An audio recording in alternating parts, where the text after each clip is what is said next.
नरेंद्र मोदी दो लोगों की सुनते हैं, अमित शाह और अडानी। सत्ता के बिना ऐसा हाल किसी का हो जाता है। सत्ता सुख के बिना जी नहीं सकते। आप पूरे देश में केरोसिन फेंक रहे हो, पूरे देश में आप केरोसिन फेंक रहे हो। आपने मणिपुर में केरोसिन फेंकी और फिर चिंगारी लगा दी। जब मणिपुर में हर व्यवस्था उग्रवादी संगठनों की मर्जी से चली, किसकी सरकार थी? मैं कांग्रेस की मुसीबत समझता हूं।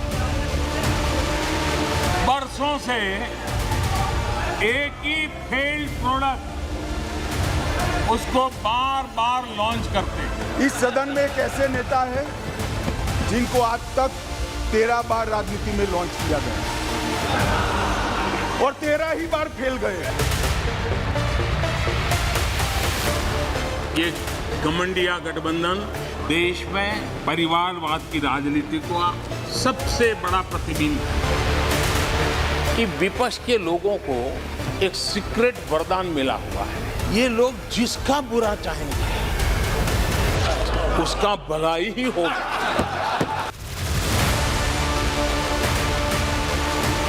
देश देख रहा है, देश देख रहा है, एक अकेला कितनों को भारी पड़ रहा है, एक अकेला कितनों को भारी पड़ रहा है।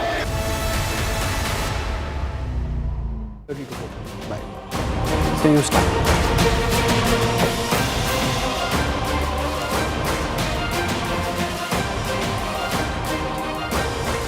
Hello and welcome. We're back. That's right. The mood of the nation. India Today's biannual tracker of the mood of the country is back.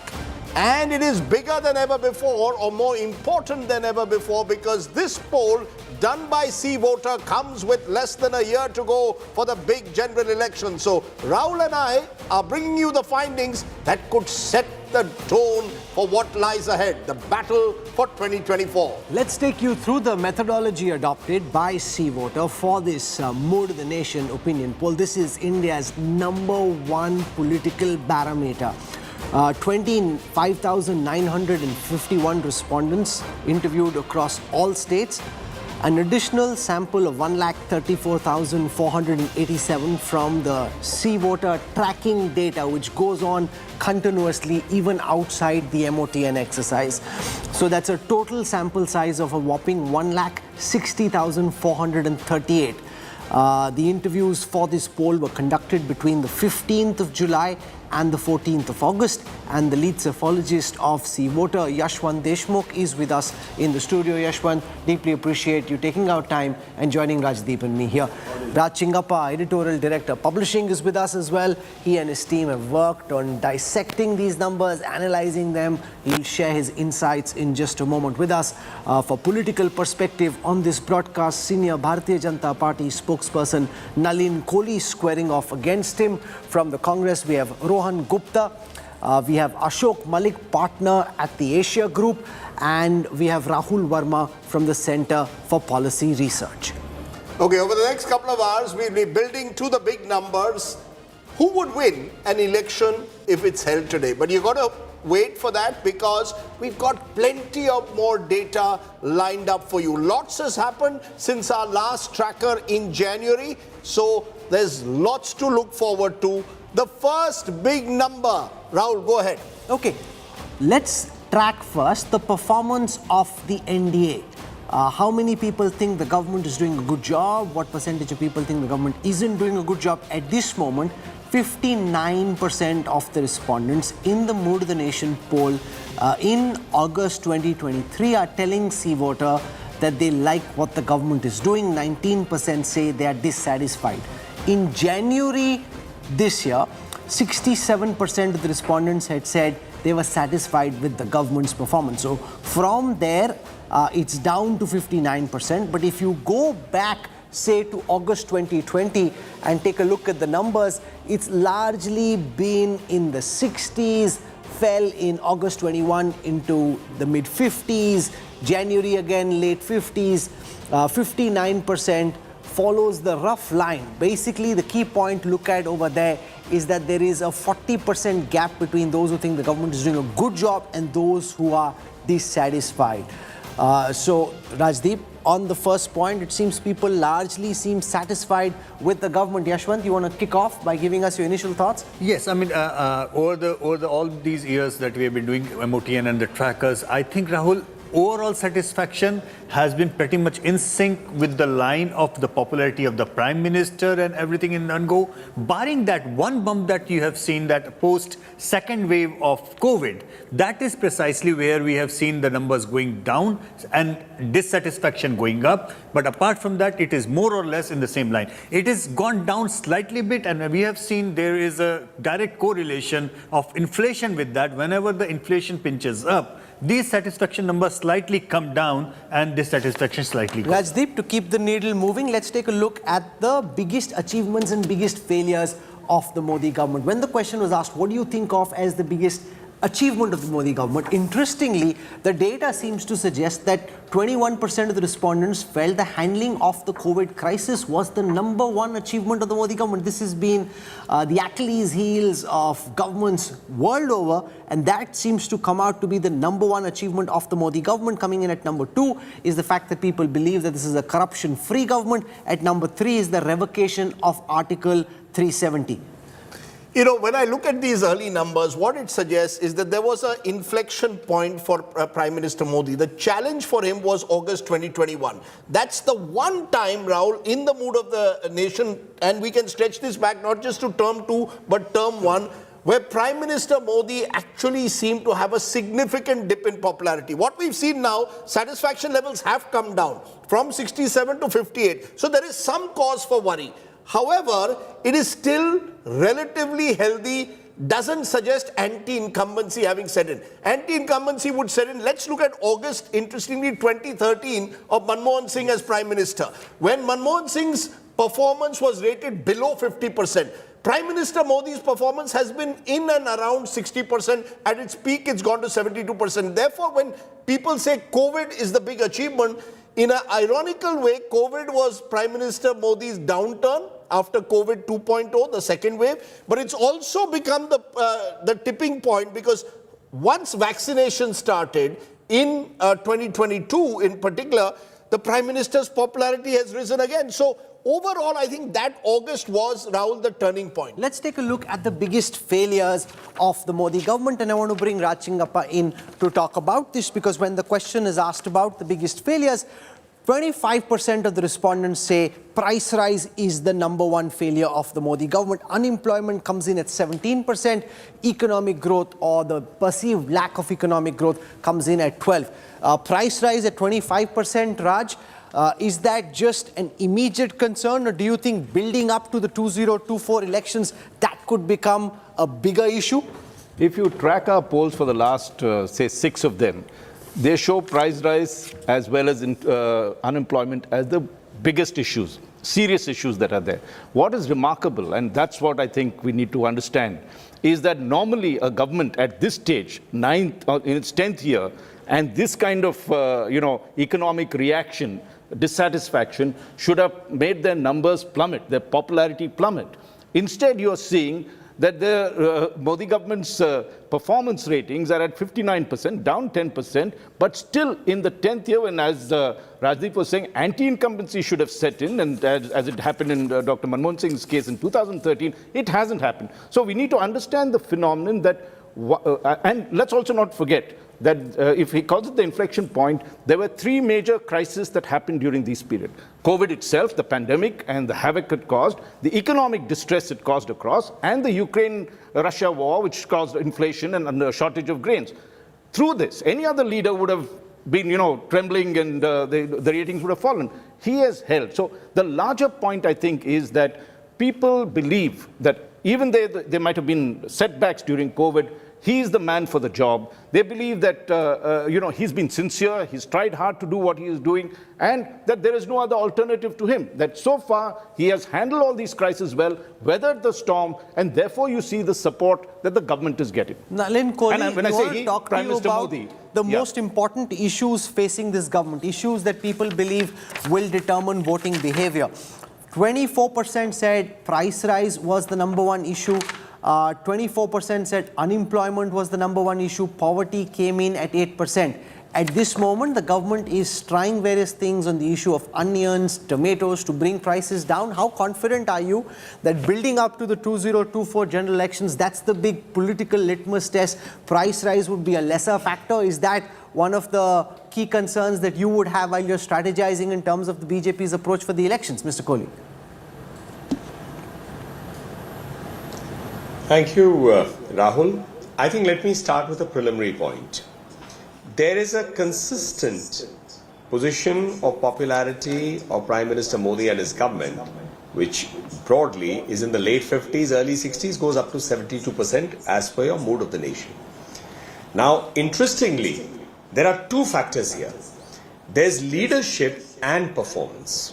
Normally, in the last maybe 20 years, 25 years that we've all been on television together, we note that these two sometimes are separate. Leadership is sometimes discussed separately and performance separately.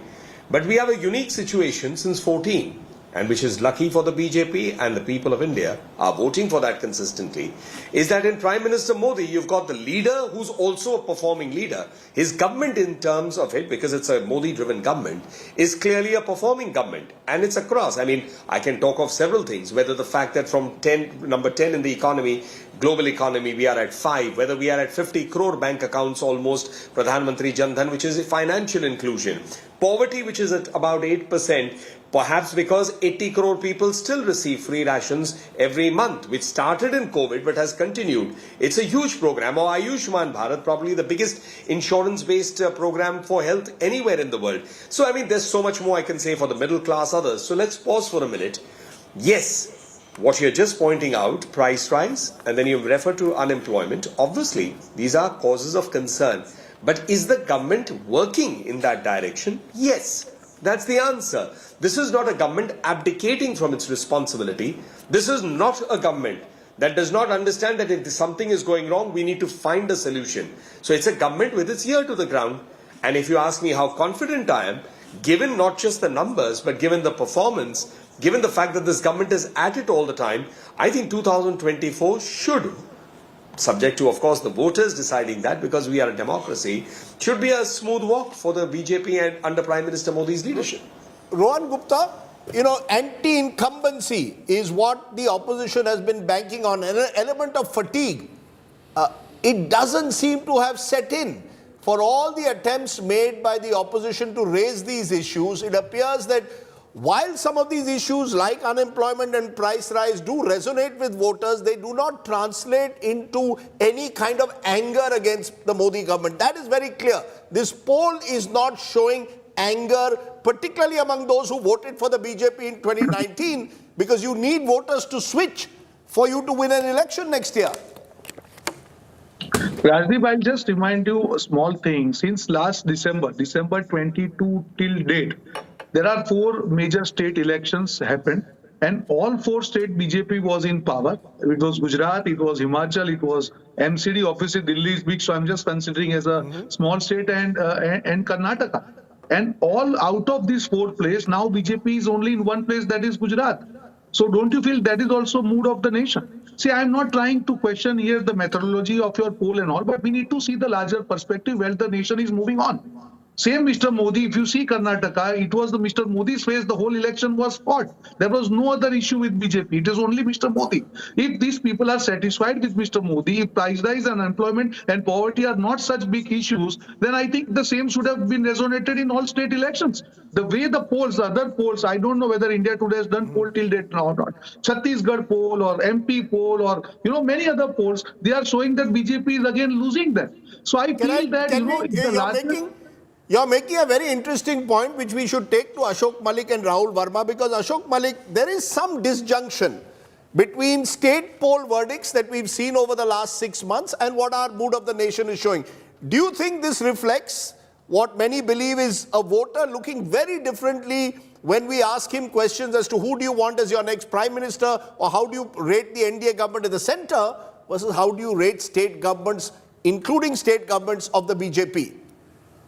Rajdeep, with due respects, voters have been looking very different at state and union government elections or assembly and parliamentary elections for the past 15 or 20 years. This is hardly a new phenomenon. If you go back to 2009, when the Congress wins Andhra Pradesh with just about 50% of the seats, and on the same day, voters in Andhra Pradesh vote for 3 out of 4 seats in Andhra Pradesh for the parliamentary election go to the Congress. And I can give numerous such examples. So people are clearly voting very differently, looking for very different leaders, looking for at different parties and different issues at the local level and at the national level. Sometimes the voting preferences do coincide, but when they do coincide, it is because they are local factors, granular factors that influence them in their local provinces and local states. So it's even the upcoming state elections in 5 states are going to be fought on very different issues and themes than the parliamentary election of May 2024. So that goes without saying. Rahul Verma, you want a preliminary comment on that? Should we be looking at this firm disjunction between state election patterns, how voters perceive the center and the state? Is that something that is coming through already? Yes, I completely agree with Ashok ji on this. We have seen, like in past 10, 15 years, we are seeing this pattern. There is a section of voters which basically switch sides. But more than that, I think I want to make 2 comments. First, on the achievements and failures, the data you showed. See, what this does is basically now we are in an era where a large proportion of voters have already made their minds whom to vote. And so when they are listing the achievements and when they are listing the failure, you see 2 different things, because the BJP side or BJP tilting voter is going to look at very different things, and the opposition party voters are basically going to cite very different things, which means the achievements and failures actually offer mobilizing strategies for different parties. BJP is going to basically build their campaign on the ideological issue of 370, corruption-free government and those kind of things, and the opposition has some chances using the economic thing. Second point, which is about the stability of numbers on the performance as well as PM's rating. In short run, this is a good news for BJP. If the elections are becoming, and that's, I think, largely like what's happening in national state elections, is Modi being on the ticket for national elections and being able to pull a large section of those undecided voters toward the BJP. In short run, this is a good news for BJP, but I think in the medium to long term, this may also be an Achilles heel for BJP, because party has to also think what would happen post-Modi. It's very interesting, Rahul, because, just linked to that is the next question that you posed, because I think that will give you a sense of why people seem to look at economy in one way and look at issues linked to nationalism and pride in India in a different way. The question you've asked, which issue would help the BJP most in 2024? And the answer is 33% say PM's guarantee the word of making India number 3 economy. Number 2, Ram Temple, 17%, and implementation of UCC, which has now come into, in a way, as a talking point, 12%. So you add all of that, that comes to 62% in a way. These are all issues which in a way are linked to both Hindutva as well as a sense of pride in the idea of India. We're going to be the number 3. Why would you vote for the BJP in 2024? Prime Minister Modi, 44%, development 12%, Hindutva 14%. So in a way, this Moditva, this word that I like to take, was asked from the voters who said that they would vote for That's right. BJP. Yeah. So essentially what you're saying, when I look at Prime Minister Modi plus Hindutva, it seems that Prime Minister Modi 44% versus Hindutva 14%. So it's the Prime Minister's persona which seems, to tower over other issues. Apart from Prime Minister as the poll thing, for the BJP in terms of getting the votes, there is one very interesting number, Rahul, which I think if we get the graphic of the most important issue here, I can walk it down to you, because 10 years back when we were doing this poll, Raj, in August 2012, I remember very clearly that the first three issues, two of them remain the same. That is inflation and unemployment. The third issue at that point of time was corruption. And that is a very, very dangerous mix. You know, when you have inflation, unemployment and corruption coming as a top three recall, then you have a definitive anger aimed at that, okay, we have got these two issues because of the third issues. Remarkably, in the last 9 years, not even once in MOTN, we have got perceived corruption as counted as among the top issues or problem that people are facing. And I guess that is a very, very big, differentiator as far as how people look at their problem and how people look at their solutions are concerned. Apart from Mr. Modi's popularity, I think that one issue stands out what we did in 10 years back, that data and today's data. It's precisely 10 years. I just like to, you could look at it the other way. In the previous polls, the biggest achievement used to be the building of Ram Temple, all the Hindutva agenda, revocation of Article 370. If you look now, it's changed towards COVID, handling of COVID, generally which symbolizes Mr. Modi's competence as the Prime Minister, and therefore even the other things. We will vote for Mr. Modi. We will vote for, when you take a look at this business of making it a 3 million, the third largest economy, that's an economic dream. It's not something to do with Hindutva. So while he has very neatly brought in the Hindutva and this thing, he's not, the projection for the people is economic. They would like to see the economy, and therefore, if you look at the failures, that's part of the problem. But they're also voting him back because they think that he's probably more competent than any of the others to handle the economy. The next question on the mood of the nation poll is, who's best suited to be India's next Prime Minister? And here, Prime Minister Modi has Fevicol-like sticky popularity, because 52% of the respondents in August 2023 are telling our pollsters that they would like for Prime Minister Modi to be the next Prime Minister. Now, you can say that Rahul Gandhi's popularity in the last year or so is up from 9% to 16%, but there frankly is no comparison, because there is still the difference of day and night between the popularity of Prime Minister Modi and that of Rahul, who is clearly his principal challenger. Rahul, what this is showing is an intangible factor called trust. You see, you are accepting that unemployment is a major issue, you are accepting price rise is a major issue, and yet you are saying PM has guaranteed India is going to be number 3 economy, we trust Prime Minister Modi. You are saying, therefore, you see, the poll, the mood of the nation seems to look at politics now through the prism of either you are with Modi or not with Modi. So leadership is the critical question. Everything else gets subsumed. You see, you're worried about possible job losses, you're worried about price rise, but when you ask people, do you think Mr. Modi will make us third largest economy, which is not about the individual necessity, India will become the third largest economy, I think, whether Mr. Modi is there or not.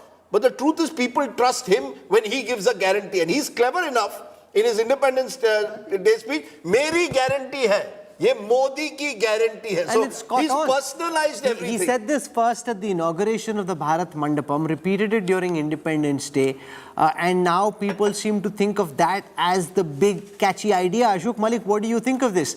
Because there are two ways of looking at it. You can become the third largest economy in the world and yet be 128 when it comes to per capita income. So obviously, it's not everyone becoming rich, but the economy is becoming rich. The richer are becoming richest amongst the world.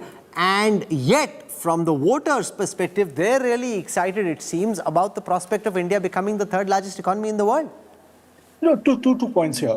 I think this is being a little unfair. People are not voting for Narendra Modi or don't have trust in Mr. Narendra Modi just because they like his speeches. There is something tangible. It's not just promises. And I don't think any voter expects that all his or her problems will be solved in 5 years. But what voters look for is trust. What voters look for is effort. What voters look for is sincerity. Mr. Modi has been able to convey that he has all of these. Yes, he has not provided everybody jobs. I agree. But through economic distress, especially post-COVID economic distress, there has been targeted welfare. There have been targeted welfare programs. There has been a concerted effort over 9 years to control inflation. It hasn't always been successful, but by and large, inflation in these past 10 years has been better managed than the UPA years. And voters tend to remember that. And I'd like to come back to another point made earlier about the Hindutva vote and the Modi factor. I think the Hindutva factor is important. The Hindutva vote is a very deep vote, and it turns out for Modi year after year, election after election. But the Hindutva vote is a deeper vote than a wider vote. It's deep, it's not necessarily wide. The wider vote is really the Modi brand, the Modi leadership vote, the vote that has trust in Modi's leadership, in his ability to take India forward, to take the Indian family forward. Yeah, but in a way, Nalin Kohli, there is a risk there because why would you vote for BJP in 2024? 44% are saying Prime Minister Modi, 14% are saying Hindutva. I use the word Moditva. But it seems that the Prime Minister's popularity is such that it is pulling your party up. Left without Mr. Modi, you might well be back to a, Vajpayee or a pre-Vajpayee era. Is that something of a concern for you at all? That all your eggs, in a way, seem to be in the Modi basket. He is your sole vote catcher at the moment. But that's not correct. That's the wrong interpretation of the data. Because if you look at who else is popular, I don't agree with that, but let me answer. Yogi Adityanath. No, Amit Shah, Yogi Adityanath are to succeed Modi. My point is, you asked a straight question. Why would you vote for BJP in 2024? Almost half the respondents who are voting for the BJP are saying Prime Minister Modi. You'll recall... No, but who has the stronger bench strength? No, obviously, if you got Cristiano Ronaldo playing on the field, then he's your main player. Now, who's got other players who can come in? You saw what the Home Minister did in Parliament, for example, during his speech, in the manner in which, during the no-confidence motion, he spoke. He's now coming at 29%. Let's have that question up on the screen. 29% of best suited to succeed Prime Minister Modi. 26% for Yogi Adityanath, 15% for Nitin Gadkari. Between Shah and Yogi Adityanath, you have a deeper bench strength than anything in the opposition. No, my limited point, Rahul, you will recall a post-poll survey done after the 2019 elections of CSDS Lokniti, which said 1 in every 3 voters said they voted for the BJP only because of the Prime Minister, which means that a 37% vote would have come down possibly to 24-25. My point is the BJP's strength in Prime Minister Modi could be, as Rahul Verma pointed out, in the medium and long term a weakness. Why is the BJP not doing as well in state elections as general elections? Because Mr. Modi is not on the ticket. But that's a bizarre analogy. No, why not? I'll tell you why. Mr. Modi, show me why is MS Dhoni is winning you the World Cup. Yes. He's your captain. He's won you the World Cup. He's still your captain. Agreed. How is he a weakness? No. In a post-Modi dispensation, of course, the political decks will be rearranged as and when that happens. He's already made clear he's not retiring at 75. He's here in 2028 when the no-confidence motion is brought by the opposition. So he has no plans immediately of retiring. I'm only bringing what's happened in the last 6 months. In Himachal Pradesh, the BJP got 68% of the popular vote. In Lok assembly Sabha. seats. The moment the assembly comes, they come down to 43, 44. Look at what happened in Karnataka. A party which got 25 out of 28 seats in Lok Sabha. But those are local elections. No, local, they're state elections. So I'm just pointing out the one concern that if I was a BJP strategist that I would have. That's all I'm pointing out. But I see merit in both the points, actually. I'm listening to you just besides here. Number one point is very I'm supposed to do this to give some... Yeah. No, you're right. Somebody asked me this the other day. Somebody said, do Rahul and you do this to create tension in the studio. I said, there's no tension. Well, what I find funny is the fact that, yes, it is true that majority of the BJP votes are coming because of the trustworthiness of the Prime Minister. That's all. Because on the issues thing we ask every day, and we also ask a follow-up question. Okay, this is your issue. Who do you think can find a solution for No, that. but can I just And, you know, build on Rajdeep's argument and explain why I completely disagree with him? Your car has an engine. Let's assume it's a really powerful engine. No matter which make of car, if it's, say, Atmanirbhar, it's a Mahindra car with a really solid engine.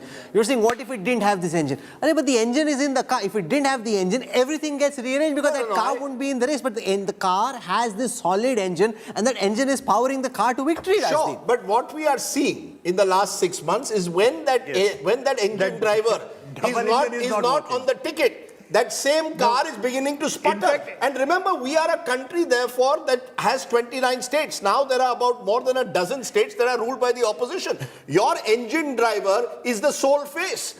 It is a strategy and you have every right to use it. You will succeed with it. But in the success of that strategy could lie the recipe for future failures. That's all I'm saying. I mean, I'm just telling you, I'm just looking into the future when I look at these numbers. But if you look at the India World Cup team or look at like the Australian team or the England team, you look at who their playing 11 are. If some of those batsmen are not in the team, that's a different World Cup, that's a different match, Rajdeep.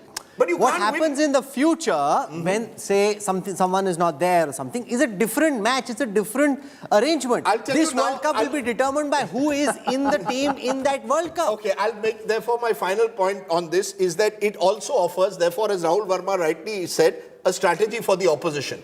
You see, the opposition has consistently made the mistake of focusing relentlessly on Mr. Modi. Their reflex reaction is, if Mr. Modi does something, we've got to oppose it. And therefore, he becomes the central figure. The opposition's challenge in this election leading up to 2024 and the mood of the nation reflects that. How do you localize the election? How do I make price rise? Localize the Lok Sabha election. No, you can't. Who says no, your challenge is that. It's a challenge. It may not happen. You are right. There's a strong possibility it won't happen. But that's your hope. Your hope in these numbers is when you say most important issue, about more than 60% are linking it to issues linked to their economic condition. Okay. Can you capitalize on that? Let's slip into a quick break. When we come back, we look at some other issues. And remember, the biggest issue of them all, who would win if elections are held today? Not just nationally, but we'll go into some of the key battleground states and give you insights into what the numbers look like in the key battleground states and what the new Lok Sabha could potentially look like. This is India's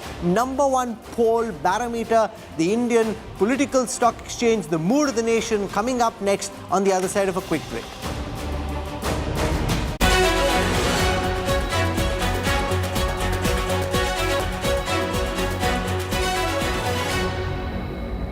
Now, we reveal the findings of the big political question in the India Today-CVoter Mood of the nation. Who has been the best Prime Minister of India so far? An overwhelming number of respondents in the India Today-CVoter Mood of the nation poll have voted for Narendra Modi as the best Prime Minister of India. While 43% respondents said Narendra Modi is the best Prime Minister of India, 15% said it was Indira Gandhi. Stay tuned for more findings of the Mood of the Nation opinion poll on India Today. This is AI Sana signing off.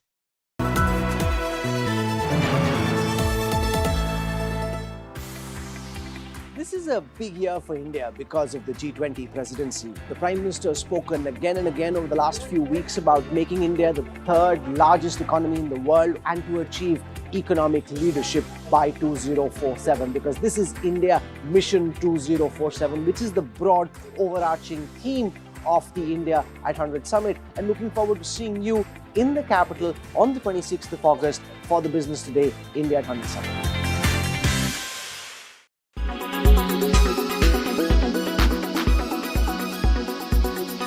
How not just Mission Moon, but the space science of this country was floundered and played with. I don't want to get into that dirty politics today.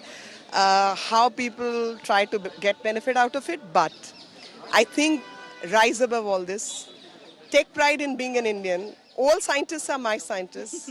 Satish Sharma, Ramesh Malhotra are all our people. And Nambi Narayan was also ours, by the way, if they have forgotten. So I'm just reminding them.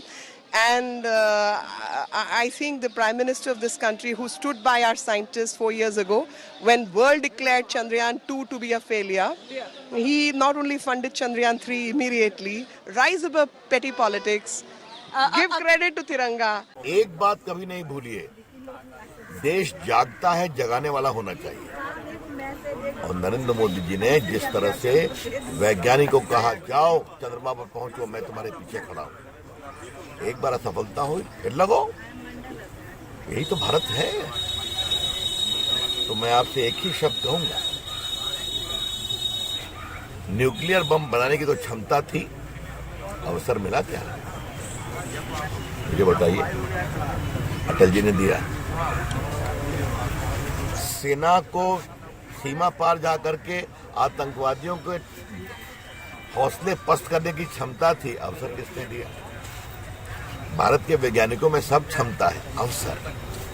ये अवसर तब होता है देश जागता है, जगाने वाला होता है। इसीलिए प्रधानमंत्री नरेंद्र मोदी जी का भी अभिनंदन। श्रेय इसरो को जाता है और श्रेय हर सरकार को जाता है जिन्होंने इसरो की मदद की, हर सरकार को जाता है जिन्होंने इसरो को सपोर्ट किया।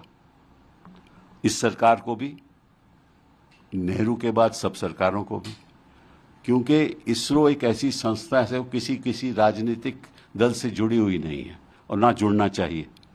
ये एक साइंटिफिक ऑर्गेनाइजेशन है।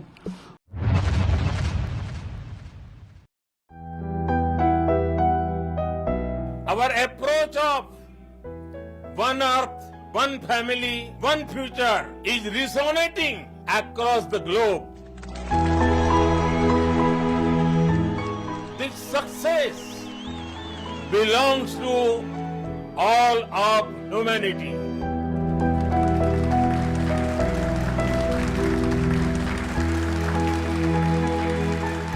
ये दिन इस बात का प्रतीक है कि हार से सबक लेकर जीत कैसे हासिल की जाती है।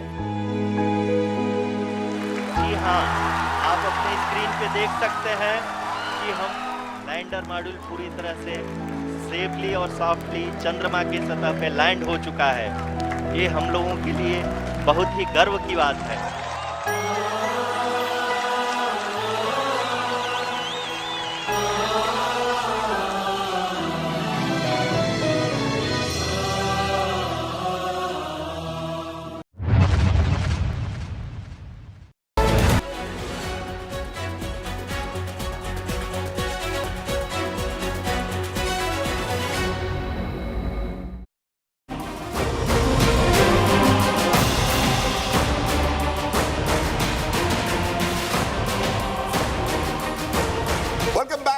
India Today Mood of the Nation poll brought to you with C-Voters findings on what is the mood of the nation in August of 2023, 9 months or 8 months before the big general elections of 2024. Rahul. We looked at the popularity of the government. Let's spend some time on how the voters of this country perceived the opposition. So the first question that was asked by C-Voter for India Today when we are tracking the opposition is, can the India alliance beat the BJP? So here are the responses to this question.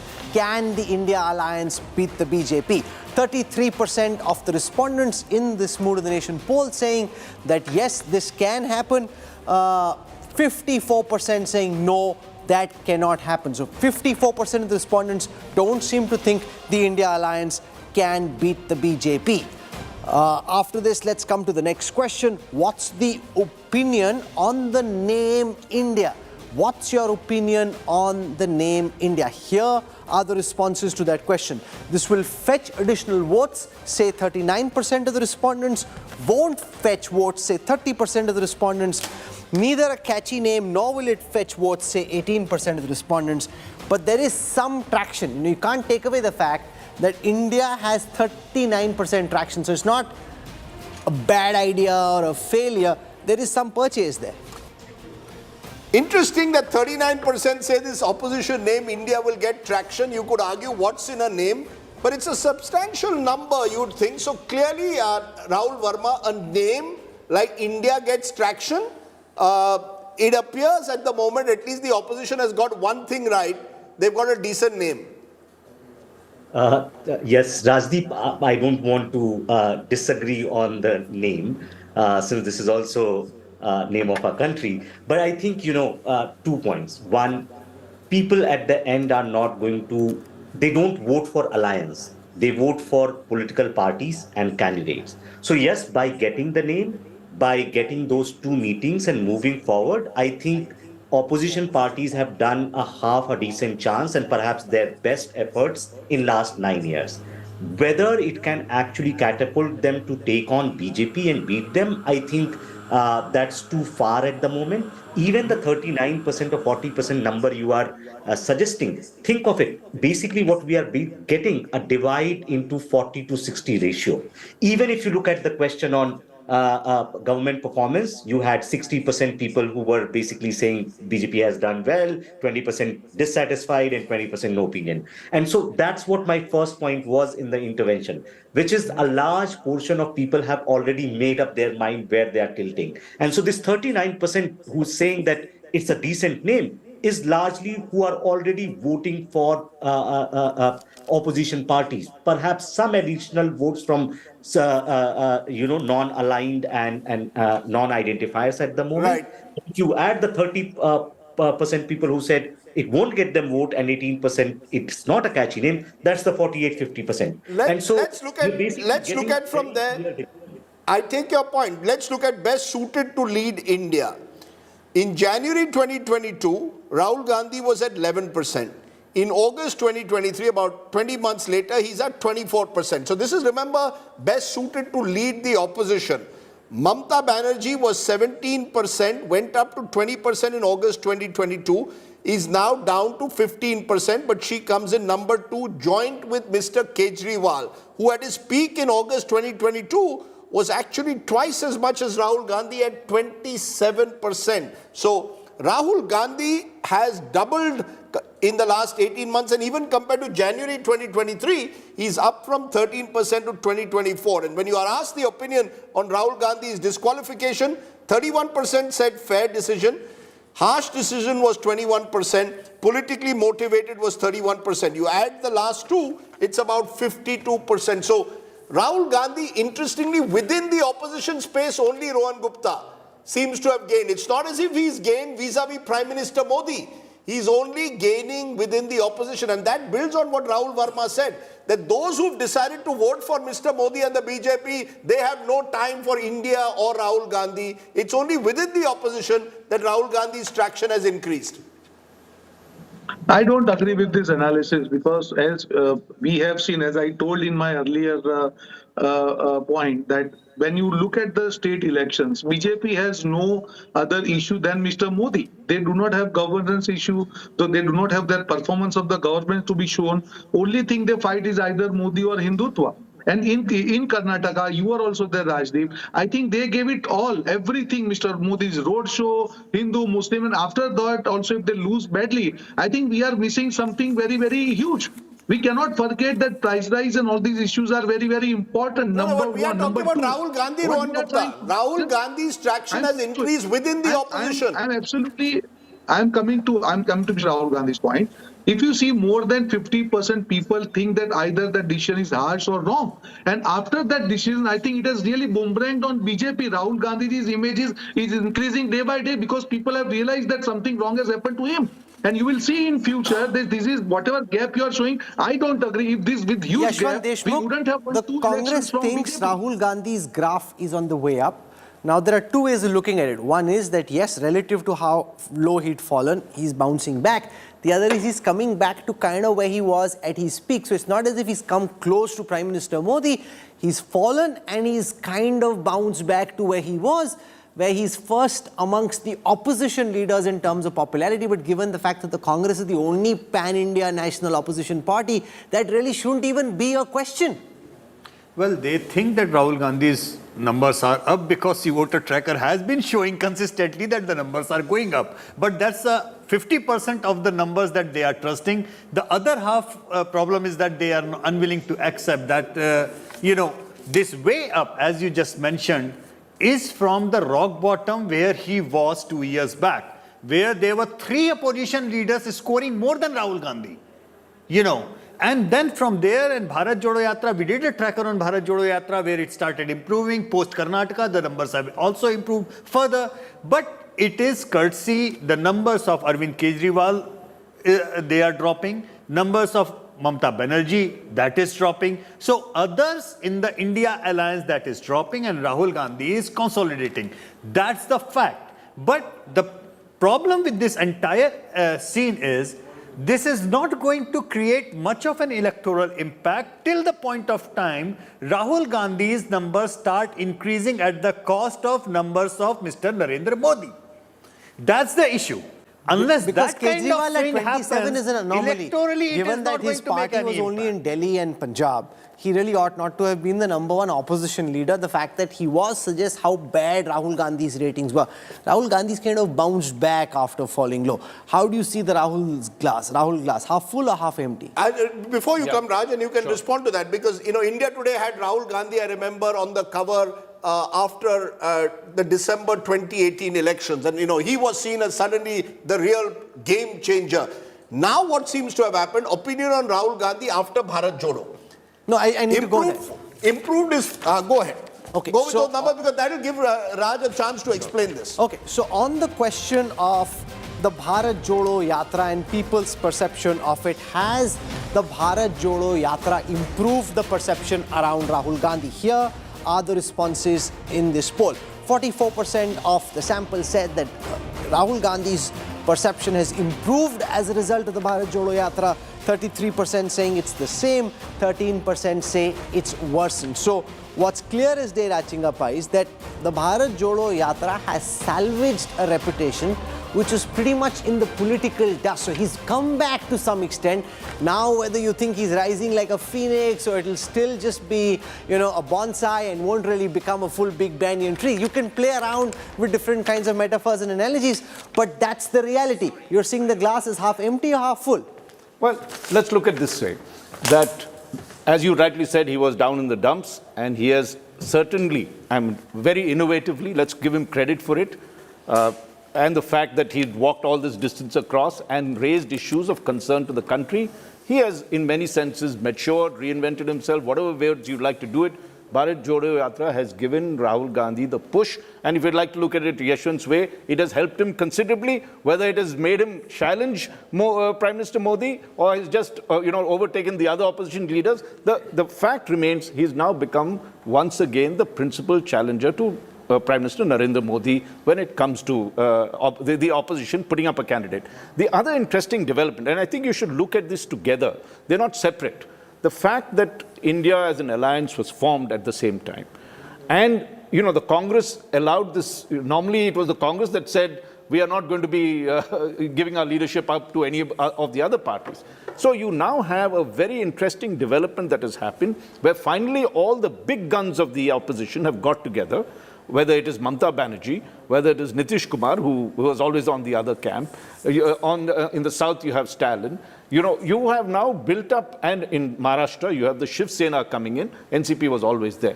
So the BJP, and you can see that they are feeling threatened in many senses by the way they moved in Maharashtra to bring up Ajit Pawar.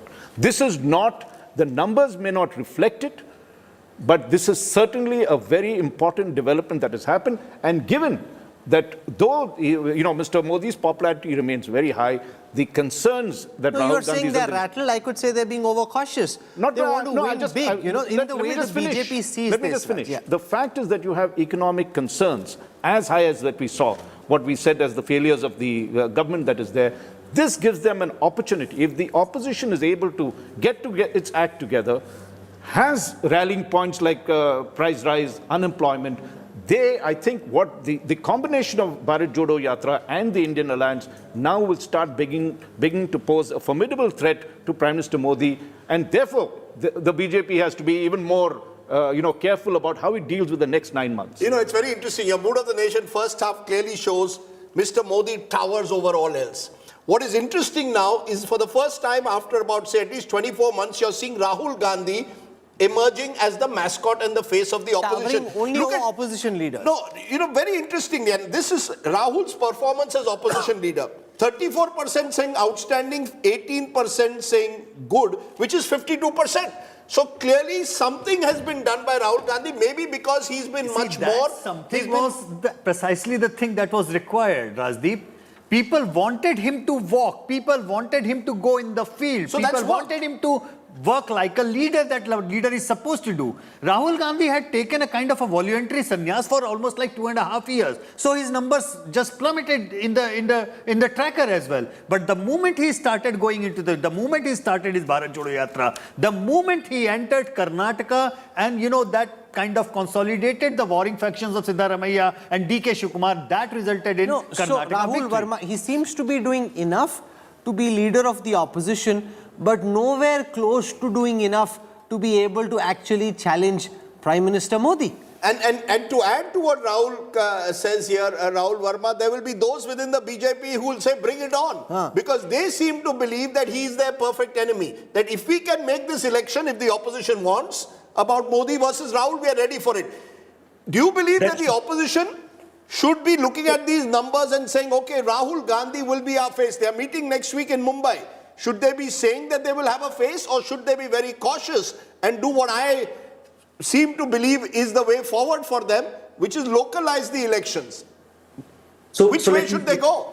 So let me make a couple of points. First, it's very clear, and I agree with Yashwant Bhai on this, which is Rahul Gandhi's numbers are improving because he has hit rock bottom. And two, there was some sense of synergy or some sense of euphoria with Aam Aadmi Party and TMC after the West Bengal victory, and they were trying to move in Meghalaya and Goa, and then with AAP's victory in Punjab. I think that has fizzled out with Bharat Jodo Yatra. If the big purpose of Bharat Jodo Yatra was for Congress to basically bring back Rahul Gandhi to the center stage, they have succeeded in doing that. Now, I don't think, even if Congress so far has cautiously said that we are in not the leadership race, I don't think that's going to be there till the end of this year. By doing many things, including Congress rushed to file the no confidence motion, which created some sort of flutters. I think this is the biggest challenge for the opposition now when they meet in Mumbai and later on. First, whether there is going to be a central party around which the nucleus is going to be formed, that's clearly Congress. But are they going to select a face or not? Now, because there is a paradox in both what the BJP confronts, and I reflected it to Rahul that, Mr. Modi is your face, but when he's not on the ticket, you don't do as well. The Congress's problem is very interesting. When the question is asked, is the Congress better off without the Gandhis? 49% in your poll are saying yes, 1 in every 2. What it means is the BJP voter, a voter who shifted from Congress to BJP maybe in the last decade, is saying probably the Congress is better off without the Gandhis. No, only 34%. So the Congress, the floating voter, seems to have a problem with the Gandhis, but the Congress's core voter is very much with Rahul Gandhi. And I think that's the real question, because how does the Congress revive without getting the floating voter? The floating voter is not going with Rahul Gandhi. When the question was asked about the performance of the Congress as an opposition party, 43% of the respondents said good. Now that's the highest approval rating the Congress has had in a very long time. Average was 17, poor was 32. And over the last year or so, Mallikarjun Kharge has been running the Congress. There is a message there. There's a message there that the Congress's perception as the party in the opposition has actually become better. And linked to it is the fact that 15% more people think the Congress is better off without the Gandhis than with the Gandhis. It's a very strong message. Yeah, you see, what it is, Rahul, is that basically the Congress voter, and I want to make this clear distinction, the Congress voter believes that Rahul Gandhi is their mascot and strongly believes so. That's 19-20%. Yeah, that's right. It could go up to 24 as it is maximum, right? No, 19-20 is where they fall. Yeah, but here you've given 24% are saying that Rahul Gandhi could be the face of the opposition. My point is, within the BJP voters or the floating voters, those who've not voted in recent elections, they actually seem to see the Gandhis as an Achilles heel of the party. Some of them seem to see, 43% seem to see the Congress's role as good, but 49% are saying Congress better off without the Gandhis. My point is, the Congress's strength is Rahul Gandhi in galvanizing. It's a weakness as well. But it could be a weakness. As I said, Prime Minister Modi is the big strength of the BJP, but its over-reliance on Mr. Modi means that the double engine of the BJP concept is not working. That double engine narrative is not working. The double engine is not working because in the same MOTN we have seen time after time that among the top-rated chief ministers of India, hardly one or two are from the BJP, rest are from all Bhupesh from the Baghel opposition. does very well. Yeah. So all of them are Patnaik from does opposition. very well. I think the top ranking BJP chief minister is actually Himanta Biswa Sarma. No, not even Yogi. It's Himanta Biswa Sarma who is ranked in his own state. So what I'm simply trying to say is that yes, without the Congress as the central lead, there is no opposition unity as far as the opposition voters are concerned. Without the Gandhi is the center, there cannot be leadership as far as the core Congress voters are concerned. But Rajdeep, you are bang on. It's the swing vote which has shifted to the BJP. That is still saying but that's that, a big number. this is not something. That therefore puts the dilemma for this India alliance. Exactly. The India alliance will be under pressure to make the Congress the nucleus of the alliance and project Rahul Gandhi. However, at the same time, if I'm going to attract the floating voter who switch sides, I may not want to make it a leadership contest between Modi and Rahul, because then I'm running the same risk that I ran in 2014 and 19. You see, that's the fascinating part of politics. One more thing, see, the BJP has realized, put our eggs in Modi's basket, it's working. You see, he is our face, we can go. So there's clarity there. But you can only lay on your the other eggs side, in a there's basket that can lay a golden egg. No, so otherwise, there's no point in laying your eggs in that basket if nothing's coming out. The other side doesn't know what to put in the basket but yet. one more thing, Rahul, credit where due. Mr. Khadge has been kind of a stabilizer over absolutely. here. You know, because all of a sudden, in our daily tracker, when we talk about the Congress leadership, how they perceive, as the president, we see the moment Mr. Khadge comes in, that red line of net negativity drops down. Because he's done there is a big job. number of don't know cancers, I understand that, but he doesn't carry that kind of negativity among the anti-Congress He's voters. not a polarizing figure. He is not a polarizing see, figure. Both Mr. Modi and Rahul Gandhi in very different ways are polarizing figures. Listen, if you're going to lay your eggs in a basket, please do it with a hen that can lay a golden egg. Otherwise, it's of no use. You can, put all your eggs in that basket. If it's not a golden egg, what purpose is it serving? Rahul, the problem is the way it is. The BJP knows what golden egg to put in its basket. After this poll, the India alliance will be confused. कौन सा अंडा डालना है उसमें? अंडा नहीं, कौन सी मुर्गी डालनी है जिससे अंडा निकलेगा? कौन सी मुर्गी, but कौन सी मुर्गी से golden egg निकलेगा? Golden egg. What is that golden egg? No, so here's my theory. Both the BJP and the Congress at one point in time have at least 20% voters who are their co-voters. The BJP increased its vote share to 17%. A large part of that 17% could arguably come because of the pull of Prime Minister Modi. Over a period of time, the likes of Amit Shah and the others think that they've been able to increase the BJP's core vote from 20 at least to 25, 26. That's where they think the BJP's core vote stands. But the Congress's core vote is at 20. Till the time the Congress can increase its core vote, you're not in the game. Rahul, there is one figure I keep throwing at people, and this is a figure which tells you how India has changed in the last 10 years. In 2009, the Congress got 11 crore votes. The BJP got 7 crore votes, 7 point something. In 2019, the BJP got nearly 22 crores. The Congress still got about 11.5%. So the Congress vote has remained static. The BJP vote has almost tripled. Unless you're going to change, unless new voters come to you, you're not going to win an election. That's the challenge for the India Opposition Alliance. The biggest question answered in the Mood of the Nation opinion poll is who will form the next government if elections were held today? We'll try and answer that question on the basis of the results of this survey when we come back on the other side of a very quick break. You're watching the India Today Mood of the Nation opinion poll.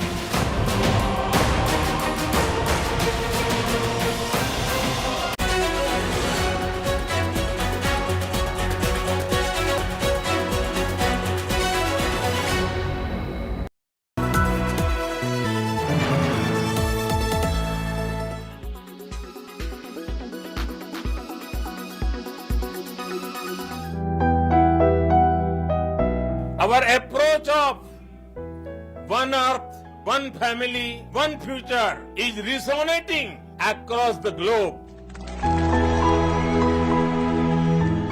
This success belongs to all of humanity.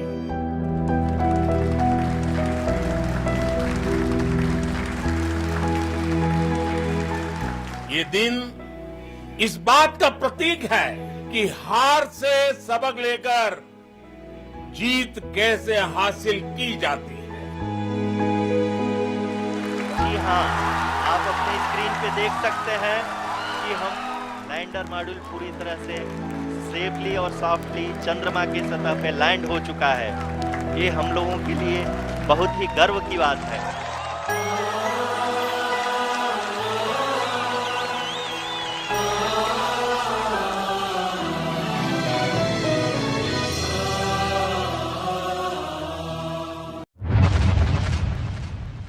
मैं team Chandrayaan को, इसरो को और देश के सभी वैज्ञानिकों को जी जान से बहुत बहुत बधाई देता हूं, जिन्होंने इस पल के लिए वर्षों तक इतना परिश्रम किया है। उत्साह, उमंग, आनंद और भावुकता से भरे इस अद्भुत पल के लिए मैं 140 करोड़ देशवासियों को भी कोटि कोटि बधाइयां देता हूं। मेरे परिवारजनों, हमारे वैज्ञानिकों के परिश्रम और प्रतिभा से भारत चंद्रमा के उस दक्षिणी ध्रुव पर पहुंचा है, जहां आज तक दुनिया का कोई भी देश नहीं पहुंच सका। And we'll be able to continue with the experiments, including the Pragyan rover coming out and then doing all the experiments. So we are looking for very, very exciting 14 days from now for Chandrayaan 3.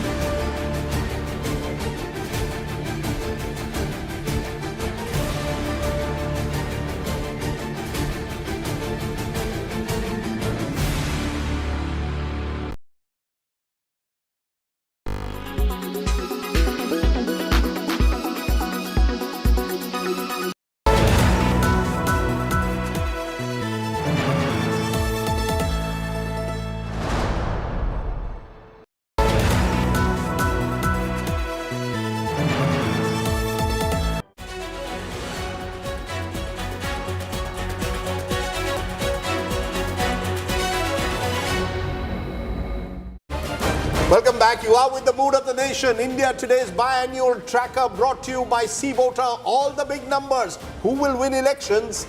General elections if they are held today. So we're going to do two things. We'll give you the national big picture if polls were held today. Then we'll go state by state and tell you where the BJP is gaining and where the India alliance is doing well. Rajdeep, let's get started. Let's first look at the big national numbers, because these are the numbers that everyone looks forward to in every India Today Mood of the Nation tracker. And if you look at this, let's first look at seat share.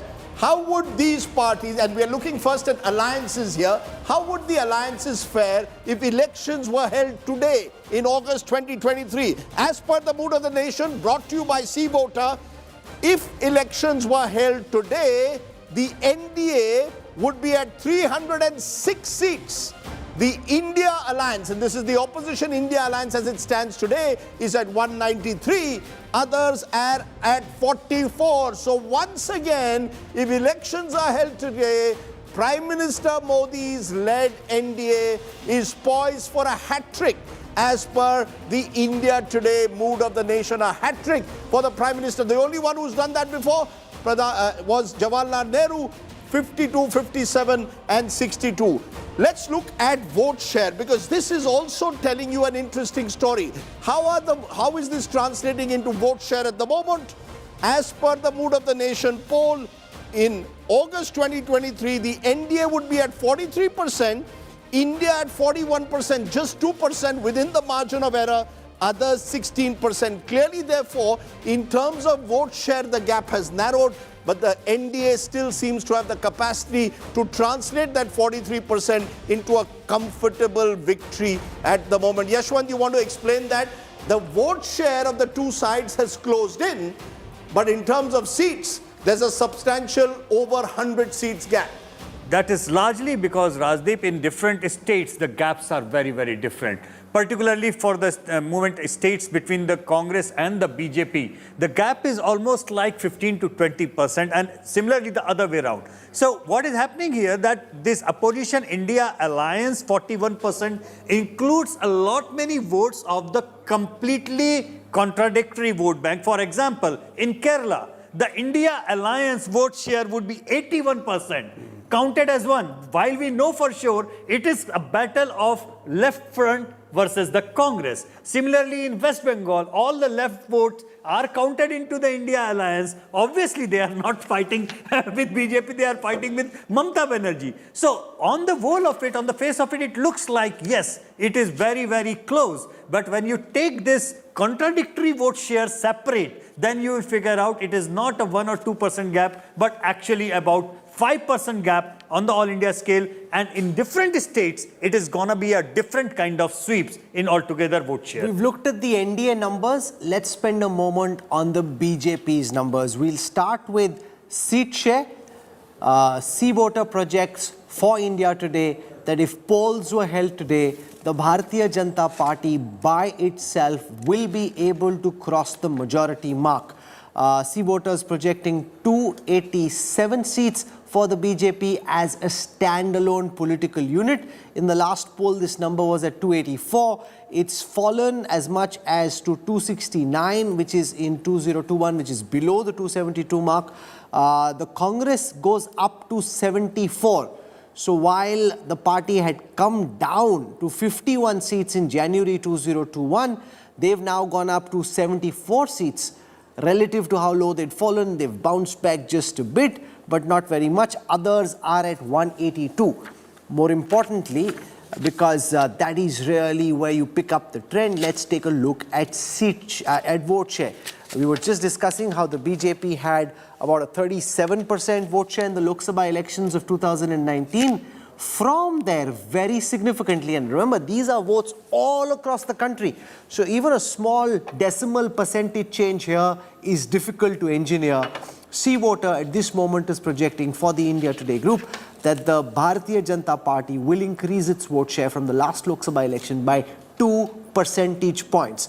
The Congress, which had come down to 20, could go up to 22. That's an increase of 2, but a gap of 17% votes between the number 1 party and the number 2 party. Others at 39. They were earlier at 43. Rajdeep, a 2% increase in vote share for the BJP. That's a big achievement if they're able to pull this off. You see, what you're seeing right across this poll so far, both in terms of seats and in terms of vote share, is a resilience. Except for August 2021, when the BJP went down to 269 and their voting percentage went down to 34%. That was the one outlier. Since then, over the last 5 years, there hasn't been a poll where the BJP has been below 272 or their voting percentage has gone below 37%. So the BJP voter who voted loyally for the BJP in 2019 seems to have stayed with the party. They haven't got a major incremental vote, but their vote has remained rock solid. And I think that is the cause for worry for the opposition at the moment. Chingappa, 287 seats would give the BJP some comfort that you're 15 more than the halfway mark. They'd aim for 300 plus, but 287 at this time shows that they're in pole position to form the next government. Yes, commendable in many senses, given the fact that you would expect anti-incumbency to kick in by now, in the 9th year or the 10th year that they are in, and the fact that they continue to head towards a majority. I think that's, you were talking about a glass half full and glass half empty. That's a glass half full that you've got there. But I'd also like to bring the other point is that you're only 15 more than a majority. If majority is 272 seats, you got 287 at the moment. That makes you a little vulnerable. The fact is, whatever the state calculations that Yashwant had said, if any of these go wrong, you could find yourself getting into a coalition government which you don't want to get into. That's one point. And if you take a look at the opposition, the fact that, yes, I agree with Yashwant, this is disparate parties come together, but both in terms of the vote share, you could say, well, they just mounted it up and came to 40%, just 1.6% there. And in terms of number of seats, 193 seats. compared to the UPA, which was some 54, I think, in 2019. And if you look at that increase that is there, you're seeing a challenge coming up. So you could say that, well, it's not a great challenge. All these guys will never get together. But the fact is that you have someone with 193 seats as a coalition challenging the BJP as compared to the UPA with just 54. So you could say that on one front, the Modi government is, really in pole position and going to win a historic victory, a hat-trick of victories that is there. But on the other front, given that there are issues of the economic issues that we discussed in the previous segments, they have still a lot to be worried about. Ashok Malik, should the BJP look at these numbers with a sense of confidence, a belief that, you've come from 356 down to 352 down to 303 in total numbers. You've come down from 303 in 2019 to 287 as per this poll. Congress going up by 2022. Rahul Verma, do you believe that there is any reason for the BJP at all to be worried? Should they give a sense of complete confidence in your view to the BJP that, Aayega to Modi hi, 2024 is a done deal? So the kind of electioneering we have seen from BJP, Prime Minister Modi and Amit Shah, I don't think they take any election for granted.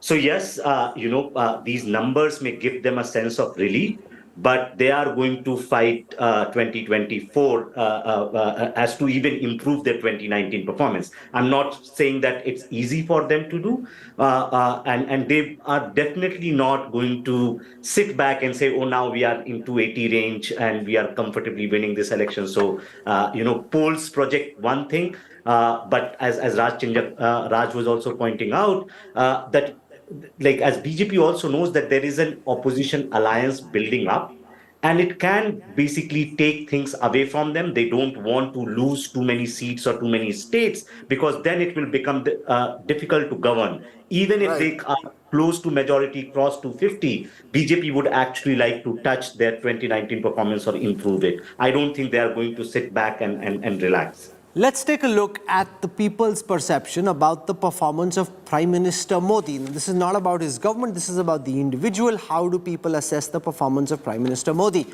63% of the respondents in the survey say they are impressed with the performance of Prime Minister Modi. 22% say his performance has been poor. If you see, the last number was 72, before that was 66, 63. Poor was 21, 26, 16, 22. So it's roughly been in the same direction. Now, one way of looking at it is that it's come down from 72 to 63. The other way of looking at it is, here's a man who's been in power for 10 years. At the end of 10 years of Manmohan Singh being in power, people wanted him out. Even Congress voters, many of them switched because they didn't want that kind of a government to come back to power. 63% popularity speaking, after Rahul, 10 years of power. I mean, we are working on our US tracker right now. And, even within the first term itself, what are the approval ratings of Mr. Biden? For that matter, any Democratic leader elected anywhere, by the time the second term approaches, even Mr. Obama's ratings were really down by the end of the second term. So these are remarkable numbers. It's almost like a Teflon Prime Minister. Nothing that is wrong, that is happening, is kind of affecting his numbers. There is a sense of trustworthiness. There is a sense of, I don't know how to say it in terms of how voters look at it. Probably they are looking at his efforts or whatsoever the way they look at it. But his numbers are not coming down. That they remain static. So there is that trust factor, credibility factor. Ajoy Kumar, Syed Zafar Islam, your first reactions to these big numbers. Ajoy Kumar, do you see any hope in these numbers at all or not? No, so Rajdeep, first of all, when I was listening to your data, the Yashwant was saying that, the different, you are getting 80% vote in Kerala and other places, but the fact is that it is 41% in terms of vote share and 43% according to what the very much within the margin of error. The most interesting part is fundamentally the difference is around 30 seats. The 30 seats is the difference is that if we get 30 seats up on the India alliance, there are 30 seats down, then the whole game changes. So much as a lot of my colleagues on the other side are smiling end to end. The fact is that 30 seats with India Alliance, I mean, you boil it down to 30 odd seats for the India Alliance to win, and the game changes significantly. So much as we would like to keep saying it, that, it's a great performance, and I look at it from the numbers of, if you look at it, their total numbers. Not so much 30, I would say 50. Ajay Kumar, at the BJP, okay. at the NDA at the moment is 298, you're around 190. You would need a 40 to 50 seat shift from the other side. I'm not saying that hasn't happened. It could, but it's about 50 seats that you need. Yeah, one sec, yes, 50 you need. The alliance is not still in the final shape of the alliance is not there. And most important is why the Prime Minister Yashwant kept saying Teflon is because there's nobody right now from the other end.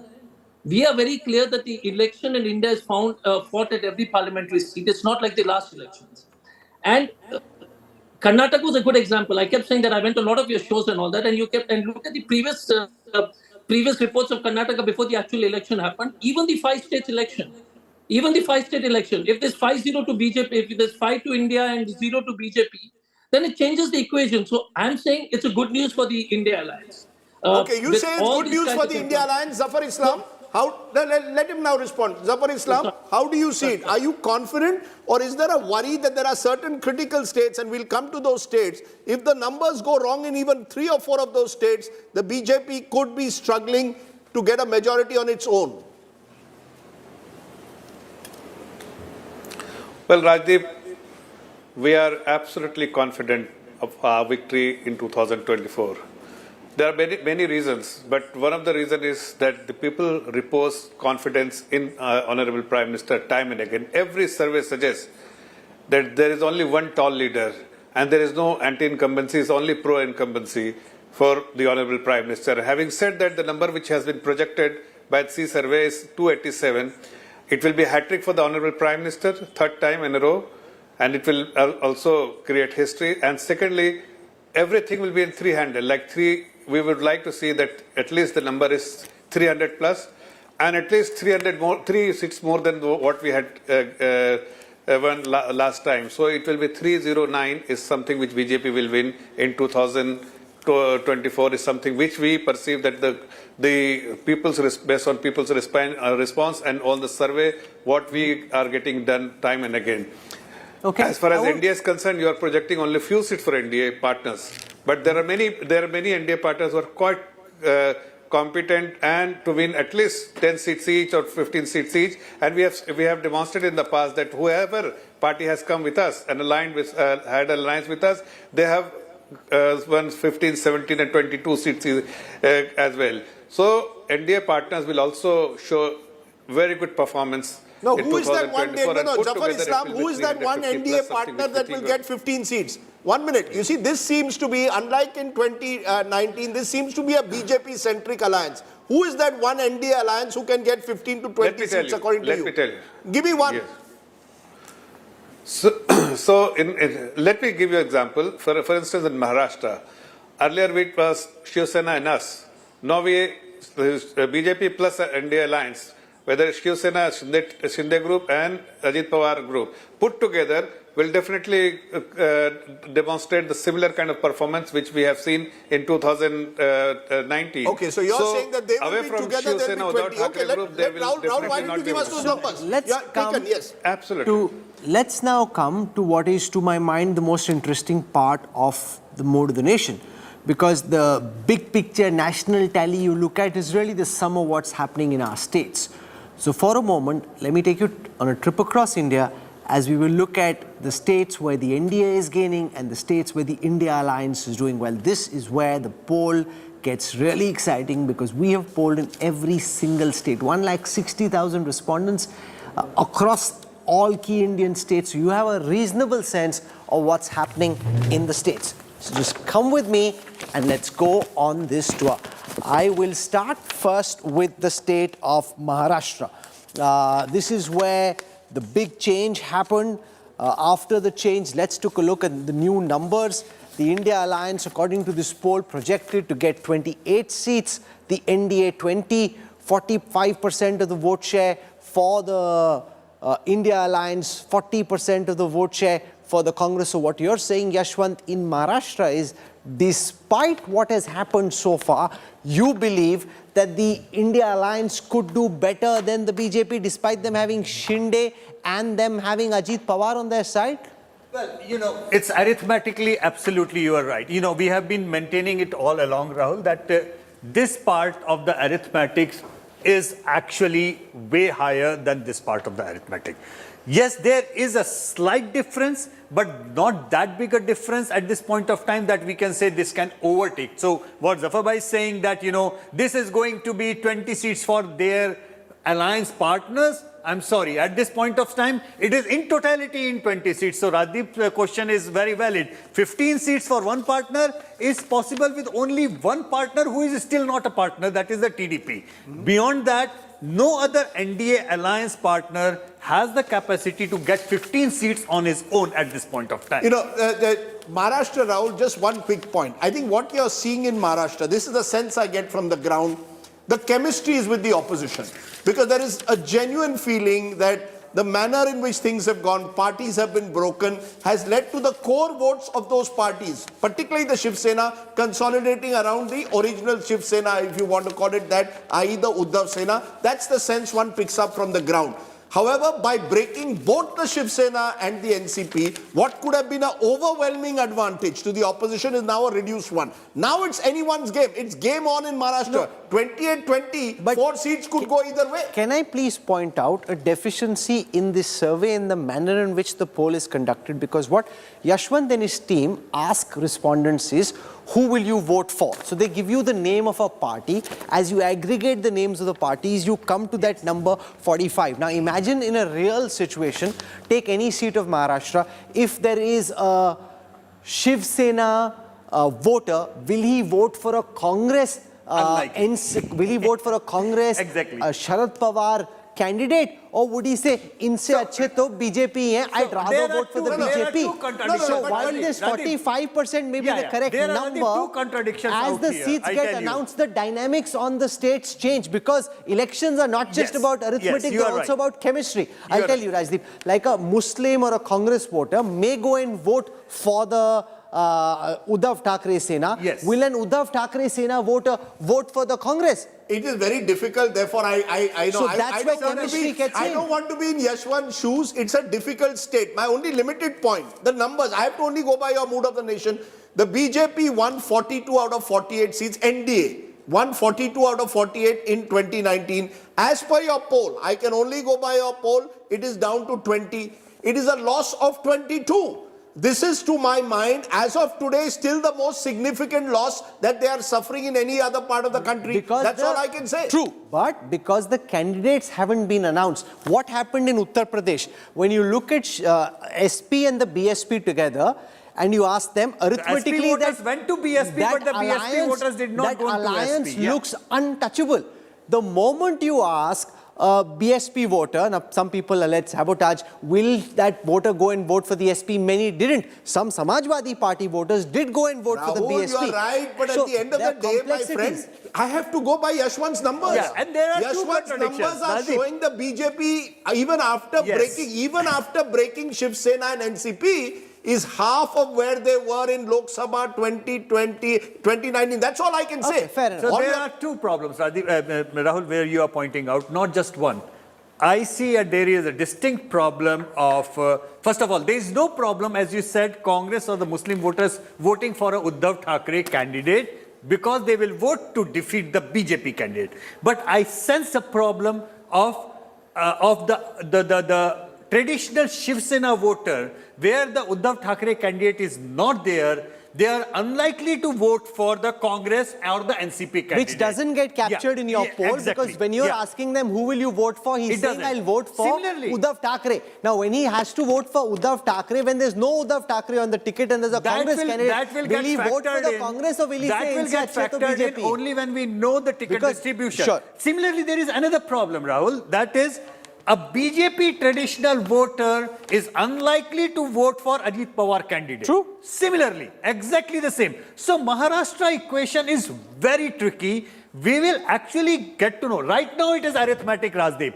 Chemistry will play out only when the ticket distribution is done, and we'll know. Rajdeep's point of this, that I think there is a general disillusionment in the way the BJP has gone about splitting Of parties. course, yes. We did a Maharashtra. snap poll, Raj, and BJP voters did not approve of the NCP faction And coming therefore, with the BJP. My larger point is that if there is, who else are they going to put up? They'll put the rival Shinde candidate sitting in some of these places. The Shiv Sena, the loyal Shiv Sena, will say this guy is a traitor. I'd rather give it to the Congress than to this guy. No, Raj. That's where you and I disagree. That Shiv Sena voter, if he finds, say, the Uddhav Sena candidate or he finds the Eknath Shinde Sena candidate, can vote. Will that Uddhav Thackeray, original Balasaheb Thackeray voter, go and vote for the Congress? But my point is that, see, the BJP has to distribute seats to these partners, right? It cannot be taking all 48 seats. It will give a certain number to NCP now and a certain number to the Shiv Sena. Whether they'll do the seat sharing that they did half-half last time is to be seen. I think they got 2 seats extra, 26. No, now they have to split it 3 ways. Three ways, right? So there will be these other candidates. So you can't really just make a black and white distinction. A final point on this. Remember one thing. This is my view. Maharashtra has a Vidhan Sabha and a Lok Sabha election next year. It has been my belief that a Vidhan Sabha election is where a lot of that seat distribution will be very difficult because you will have competing candidates in every constituency because it's very localized. In Lok Sabha, states like Maharashtra will decide the potency of the Modi factor. To my mind, Rahul, through all of this, what is coming through, where the Modi factor is overwhelming, the BJP will get lifted. Can the opposition localize and create a social coalition? OBCs, Dalits, Adivasis, Muslims. This is the vote bank out of which the OBCs have firmly been with Mr. Modi. But the others, the Dalits, the tribals and the Muslims, as we saw in Karnataka, went with the Congress. Can they replicate that Karnataka state model nationally is, to my mind, the challenge before the opposition. Plus, of course, focusing on local factors. Then the chemistry will change. Because otherwise, chemistry is with Mr. Modi. You know, here's the thing about Rajdeep. The moment you get into Maharashtra, we spend more time on Maharashtra than all other states. You don't want to be accused of being partisan towards Maharashtra. So I want to move across to some of the other states and I want to come now to West Bengal. Remember, West Bengal is where the BJP made real ingress in the 2019 polls. The 2023 August projection by CVoter suggests the NDA will dip a bit from the early 20s to 18. The India Alliance, which is largely the Trinamool, 24. But what I don't understand, I want you to explain to our voters is, when you say they'll have 57% vote share, you are assuming, I assume, that TMC and the Congress will be together. Will be part of whereas that. you don't know how many part of seats that. will Didi give the Congress outside, say, Murshidabad. And therefore, if this number is indeed 57 and the BJP is indeed 39, then of course the India Alliance wins big. But that 57 can't just be the arithmetic of adding the Congress and the TMC vote. No, it doesn't work that way, obviously, Rahul. And this is why it has to be played very clearly. The 57% has almost like 14% of the vote which is belonging to the Congress and the left front bloc. If they contest separately, then Mamata Banerjee is looking at a vote share which is about 3% or 4% more than the BJP at this point of time. If they fight separately. That's if they contest separately. So a lot depends on how this India alliance plays Rajdeep out. knows Mamata well. How many seats would she be willing to give the Congress? She will be willing to give the Congress, Rahul, 3 to 4 seats max. But very interestingly, she believes that it is good for her if the left contests against her. Because what happens then is the anti-Mamata vote gets split. She would ideally, in an ideal world, like a situation where let the left contest, she is with the Congress and make it tripolar. She actually believes in a tripolar, the BJP will be single digit. Ajay Kumar, so she's going to disagree. Be okay with 3 or 4 seats? Very strongly disagree with Yashwant's thing. So don't go to Kolkata in a hurry. But go ahead. But I get the point, Rajdeep, that yes, probably the best possible alliance for India, that position would be Mamata and Congress coming together. That's right. Left contesting separately. In that case, probably the opposition vote might get split. And yes, that would probably put BJP in a fix in West Bengal. Okay, this is one of those states. I have 5 states, Rahul, where I believe the BJP has to work at. Because the BJP at the end of the day is the party holding on to 303. Maharashtra, West Bengal, Karnataka, Madhya Pradesh, Bihar. And therefore, Ajay Kumar, these are the 5 states which may offer you opportunities. Do you agree that your real focus has to be in these 5 states, particularly for the Congress, states like Madhya Pradesh? You leave West Bengal to Mamata. Are you willing to do that? That she's the big boss of Bengal? Should we come to Bihar now? Okay. In Bihar, and that's the state that Rajdeep was talking about, you've got the India Alliance projected to bag 26 seats, 14 seats for the NDA. Remember the last time when the JDU and the BJP had fought together, they'd swept in Bihar. Here the alliance vote share is 47%, the NDA vote share is 43%. See voters projecting for India Today that the India Alliance could get 26 seats, the NDA Alliance only 14.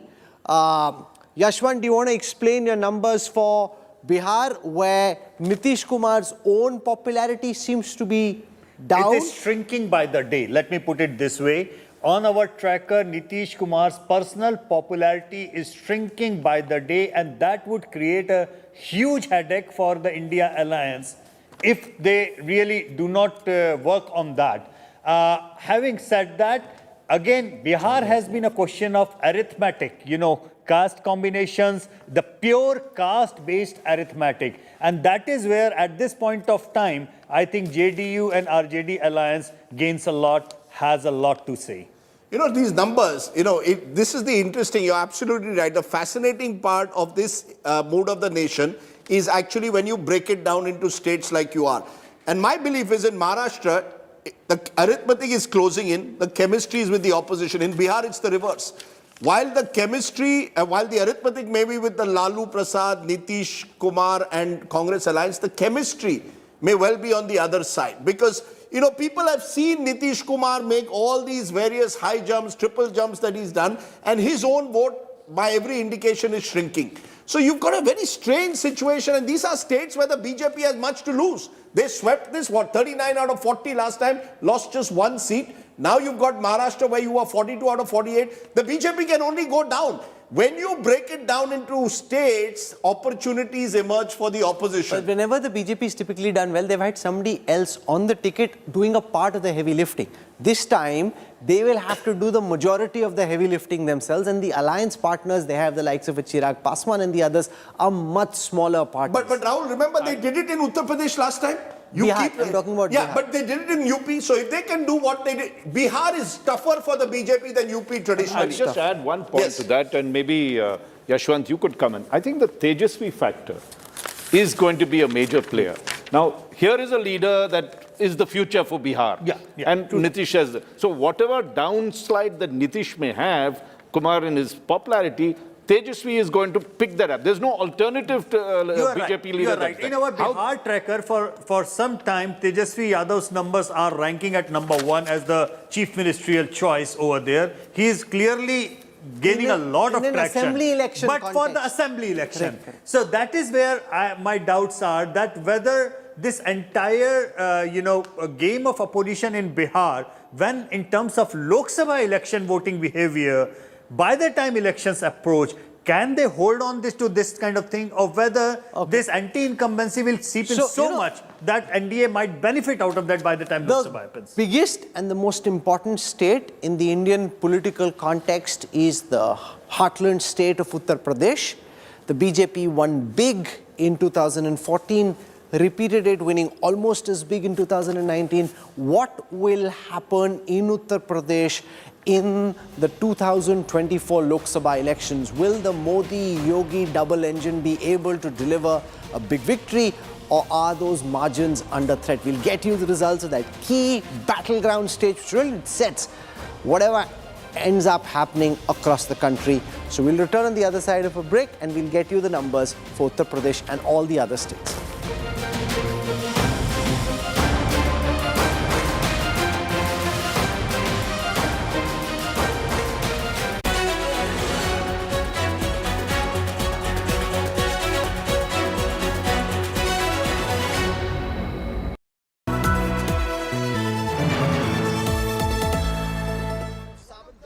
From the biggest conflict zones, We are at the Hostel Air Base and this is... To the biggest international moments. A reporter with India's flag on his sleeve and an unrelenting eye on terror, defense and national security. On the road, up the heights, in the trenches, he brings you stories that must unite us. Because when it's national interest, it's India first. Monday to Friday 10 p.m. only on India Today TV.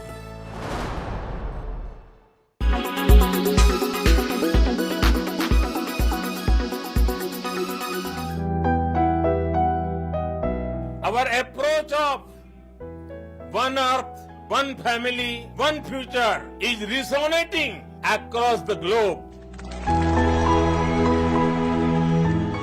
This success belongs to all of humanity.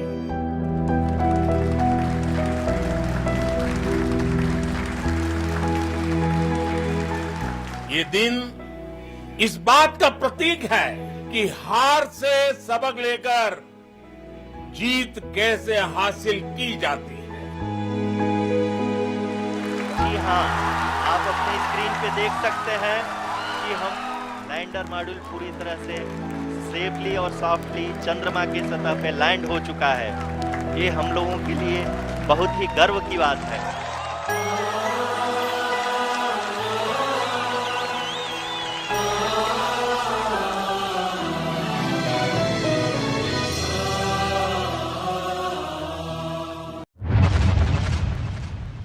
मैं team Chandrayaan को, इसरो को और देश के सभी वैज्ञानिकों को जी जान से बहुत बहुत बधाई देता हूं, जिन्होंने इस पल के लिए वर्षों तक इतना परिश्रम किया है।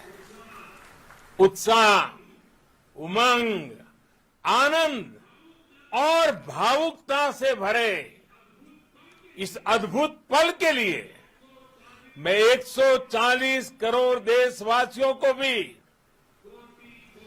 कोटि कोटि बधाइयां देता हूं। मेरे परिवारजनों, हमारे वैज्ञानिकों के परिश्रम और प्रतिभा से भारत चंद्रमा के उस दक्षिणी ध्रुव पर पहुंचा है, जहां आज तक दुनिया का कोई भी देश नहीं पहुंच सका।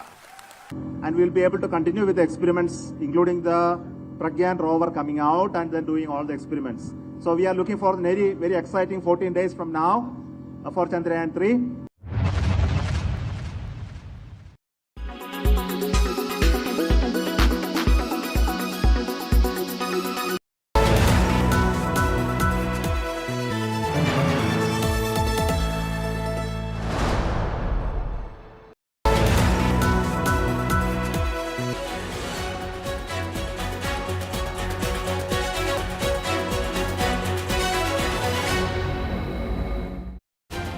Welcome back to the Mood of the Nation poll. India Today's biannual tracker being brought to you by CVoter. All the details, of course, in the India Today magazine. Plenty to digest. The big numbers to digest are this. If Lok Sabha elections are held today, what is the projected vote share? 38% BJP, that's 1% up compared to last time. 20% Congress, up 1% last time. Others 42%. So no major shift compared to 2019, but look at how it translates into numbers in the Lok Sabha. NDA 306, that's down compared to the 352 they got last time. India 193, the new alliance emerging. Others 44. The BJP on its own at 287. So 15 above a majority is what we believe the BJP's numbers are. But clearly, if Lok Sabha polls held today, when you look at those numbers, NDA 306, India 193, others 44. How will this all play out? Is it a done deal, Or are there state battles that could change this position dramatically? India's elections could be fought this time in 5 or 6 key states. We've done Maharashtra, we've done Bihar. Rahul, what's next? Okay, let's now come to Uttar Pradesh, because it is in Uttar Pradesh that India has the maximum number of seats in a Lok Sabha election. 80 seats up for grabs. The BJP winning big in 14 and 19. What will happen now? CVoter projects that the BJP seat share could actually go up to 72 in Uttar Pradesh with a massive vote share of 49. The SP and the Congress together at 38% vote share. That's an 11% gap, which means you are back again, Yashwant, according to your poll, to 2014 type numbers, despite being in power for 10 straight years in UP. Absolutely, and it's like almost 50%, and it is one of those states where in 2019 the Mahagathbandhan did play out and it still faltered. So that's the politics of 50%, Rajdeep, that we have been talking about. Politics of 50%, once you are reaching that kind of threshold, regardless of India alliance happens or not, doesn't matter. Because like in Delhi, BJP is polling so much in Delhi and Lok Sabha level that even if Aam Aadmi Party and Congress come together, they are unlikely to win even a single seat in Delhi. You know, the fascinating change in Indian politics has taken place here. This is the real change. In the last 10 years, Uttar Pradesh has become the BJP's bastion. It's laboratory. Like Gujarat. Even when Mr. Vajpayee from UP was at his peak of its popularity, they would struggle to make these numbers. There were elections, including 2004, where that's where the opposition was able to challenge the BJP. Now, if you look at the state, it's 80 seats in UP, 26 in Gujarat. The BJP has these two banker states, and that, to my mind, has changed Indian politics completely. In 1991, at the peak of Ayodhya movement, at the helm with Kalyan Singh at the helm of the BJP, BJP could poll only 33%, and this we are talking about 49. Rahul Verma, that is what is the staggering number in a way. The BJP, if anything, is growing in Uttar Pradesh. It may be struggling in a few other states, as we've seen, like Maharashtra. It's got a battle on in Bihar. But Uttar Pradesh is its banker state. Can anything change? If today Mayawati decides to go with the India alliance, there's buzz that she'll take a call in February next year. Would that change things? Or is BJP now, this double engine is working in UP? Yogi plus Modi, Upyogi. At the moment, it seems less likely because the 2019 suggests when all of these parties came together, they were not able to defeat BJP. And if BJP continues to poll around 49-50% mark, meaning they are going to sweep UP and win somewhere around 70-75 seats. So that's very much possible. I think one state which is unlikely to see any big change for BJP is UP. Because if UP changes, for BJP, then they'll, will be in trouble as far as 272 mark is concerned. But I think there is another point to be noted, which is about like whether 2024 is going to be state level elections or a national election. And the point is this: if Modi factor has to work, it has to work as if there is a national mood and a national rhythm.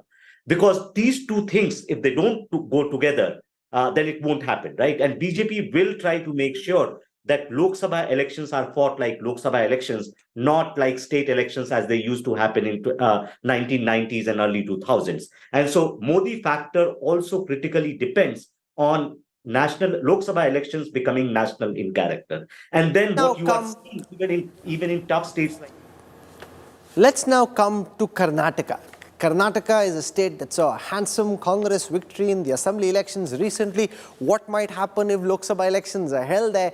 Interestingly, the CVoter tracker shows that the NDA will dominate Karnataka, 23. Now this is, I suppose, the BJP and the JDS together, because they've announced an alliance, or you're saying the BJP at 23 without the JDS? Because they've said they may tie up on its own. So what happens if JDS ties up with the BJP? If JDS is added to that, probably that would be approximately 8%, probably more vote to the alliance, and that will cross 50. But even without the JDS, this is BJP on its own, completely different from the Vidhan Sabha voting behavior. We've got a Kannadiga in the studio. What is it about your state? You've just voted for the Congress in the Vidhan Sabha. The Lok Sabha election show the mood has dramatically changed. All these guarantees given by Siddharamaiah, Shiv Kumar, many of them have been implemented on the ground at cost to the exchequer. Suddenly, Kannadigas decided, Bengaluru, I want Mr. Modi. It's not suddenly. When I was covering Karnataka in 1983, the famous elections in of Ramakrishna Hegde. Of Hegde, right? So what happens is the Congress sweeps in that particular state. In 84, in the Lok Sabha. In the Lok Sabha. But Ramakrishna Hegde resigned saying, look, I've lost the confidence of the people because the Lok Sabha has been such a clean sweep. He comes back with a majority, much larger than what happened in 1981. So Karnataka set the trend where they said, if we want a party, a strong center, we'd vote for it.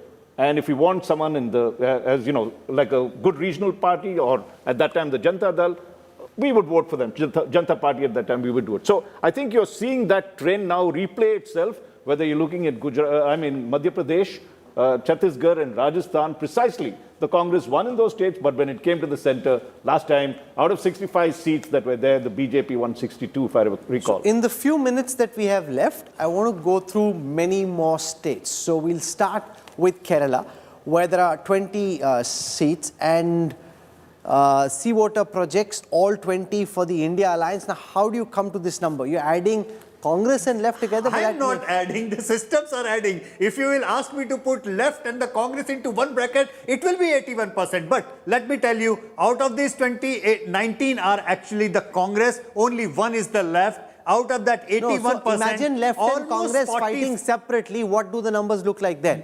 If they are going to contest separately, in any case, they are going to contest against each other. 19 seats are going to go to UPA. Even at this moment? Yeah, even at this point of time. Congress is likely to poll 46% on its own at this point of time. Yeah, because so that 81 number is meaningless. See, I don't think states like Kerala matter in the larger picture. I want you to give me the states that matter. For example, Madhya Pradesh. You see, the fact is of this election, Rahul Verma alluded to it, Rahul.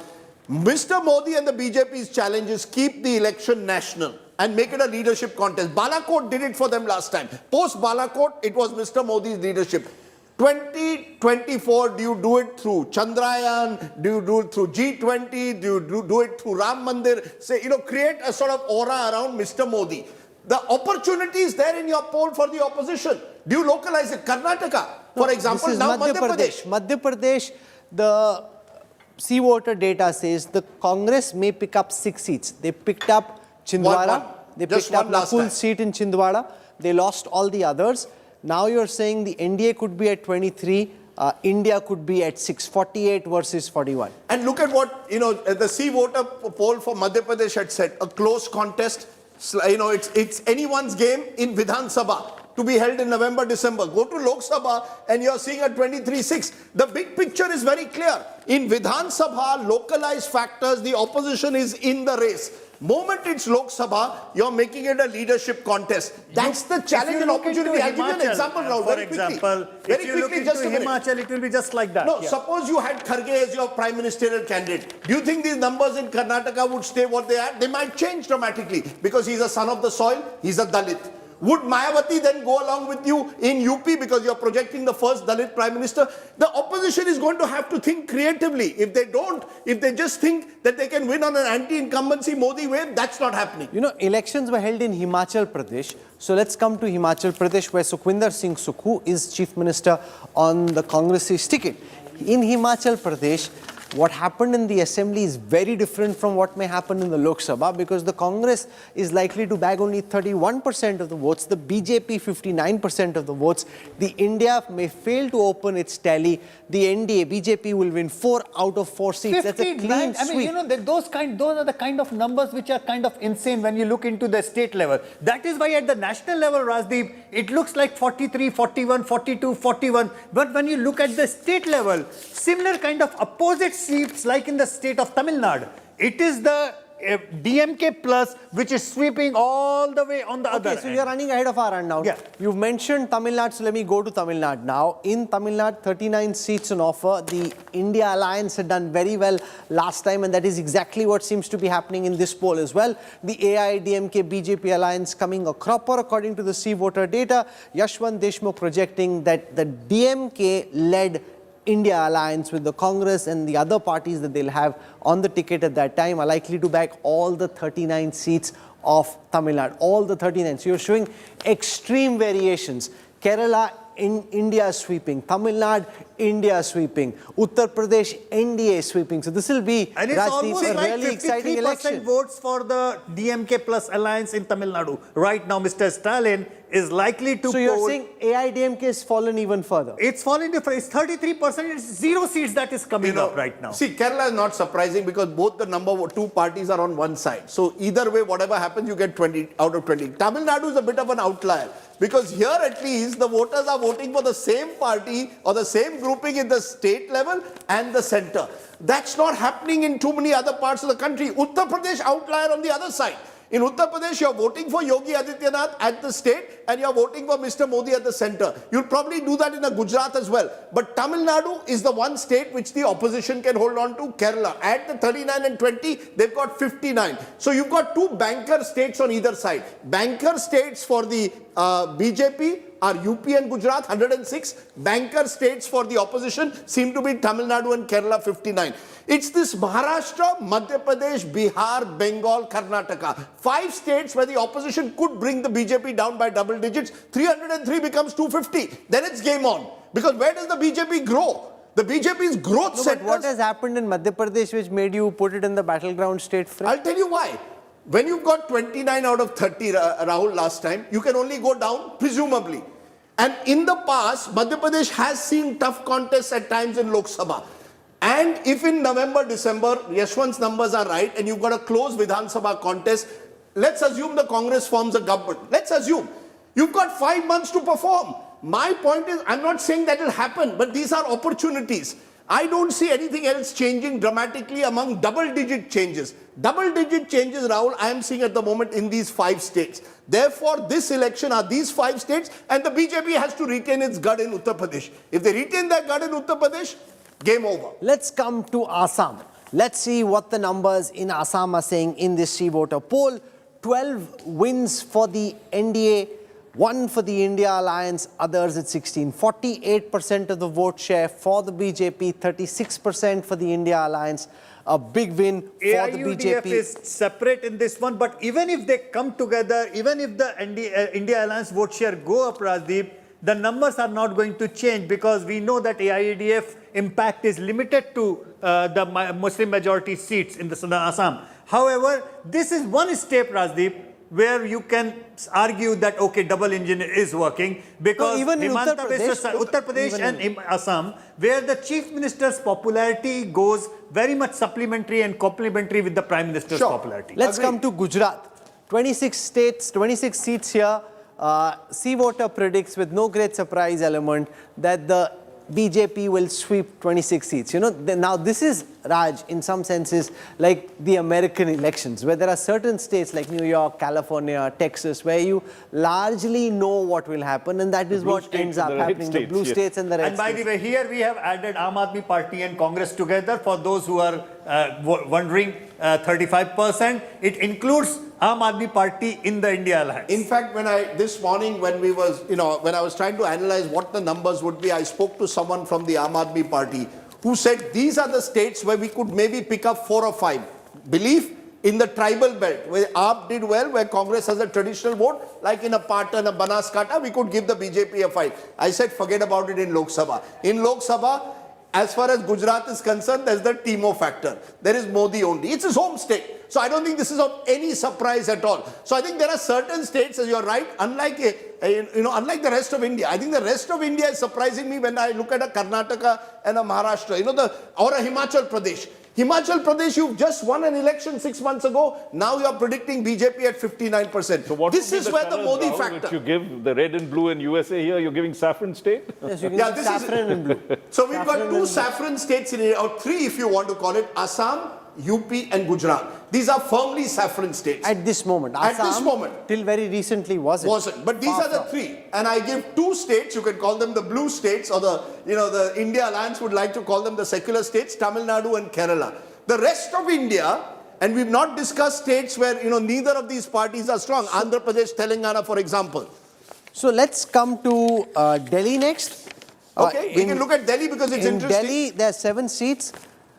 Even if the Congress and the AAP were to come together, Yashwant Deshmukh and his team at C-Voter project for India Today that the BJP will win all 7, 54 versus 42. Do you think AAP and Congress coming together makes this margin narrower or not really?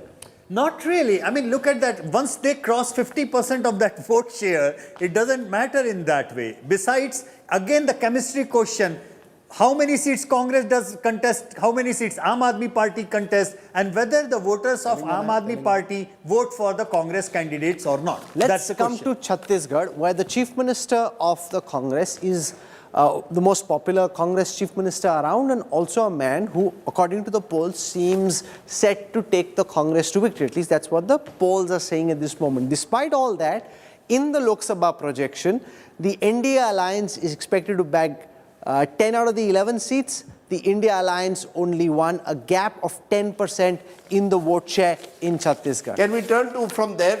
Again, you're seeing very different voting for state and centre. Telangana, another state which is going to the polls in a few months from now. If we have the Telangana numbers, it'll be fascinating to look at that, because this is another state where you've got this distinction possibly emerging between how a regional party like BRS does in a state poll, what happens in a national election. But the overall picture, Rahul, is coming very clear. And Rahul Verma, as we end the show, is that the real message of the mood of the nation? The Indian voter trusts Mr. Modi as Prime Minister, as leader of the country, even more than he trusts the BJP. And therefore, when he votes for a state party, whether it's the Congress or a regional party in a Vidhan Sabha, in Lok Sabha, he wants Mr. Modi. Is that basically the big picture which is emerging as of August 2023? Can that change in any way? Is there an X factor out there? That's correct, Rajdeep. Given these numbers, what we know that Prime Minister Modi is certainly more popular than the votes BJP is polling. He's actually pulling up BJP's core vote. He's basically bringing those swing or extra vote for the BJP and creating a big cushion for the BJP in many states. And so if the second question, which is there a hope for opposition? Yes, there is a hope, but very little. And they have to work really, really hard. Where is the hope? If you look at the satisfaction numbers, that have slightly come down. If you look at Prime Minister Modi's number, that has slightly come down. Yes, Prime Minister Modi and BJP's satisfaction numbers are still above 50 and 60% mark, but decline. And then if the opposition or Congress actually manages to do well in the upcoming state elections, it will have a fighting chance. I'm not saying it will change the game for them. It will have a fighting chance. And the fighting chance is basically making the national Lok Sabha election a state-by-state contest. Okay. And the devil lies in the seat-sharing detail. And so the critical states for, I think there are two kinds of competition. One is basically Bihar and Maharashtra kind of states, where the allies have to pull it for Congress. And the second kind of states are Madhya Pradesh, Chhattisgarh, and Rajasthan, where Congress will have to pull up. Unless these two things happen simultaneously, I don't think opposition... There are two states left. I want to zip through them. Jharkhand with 14 seats.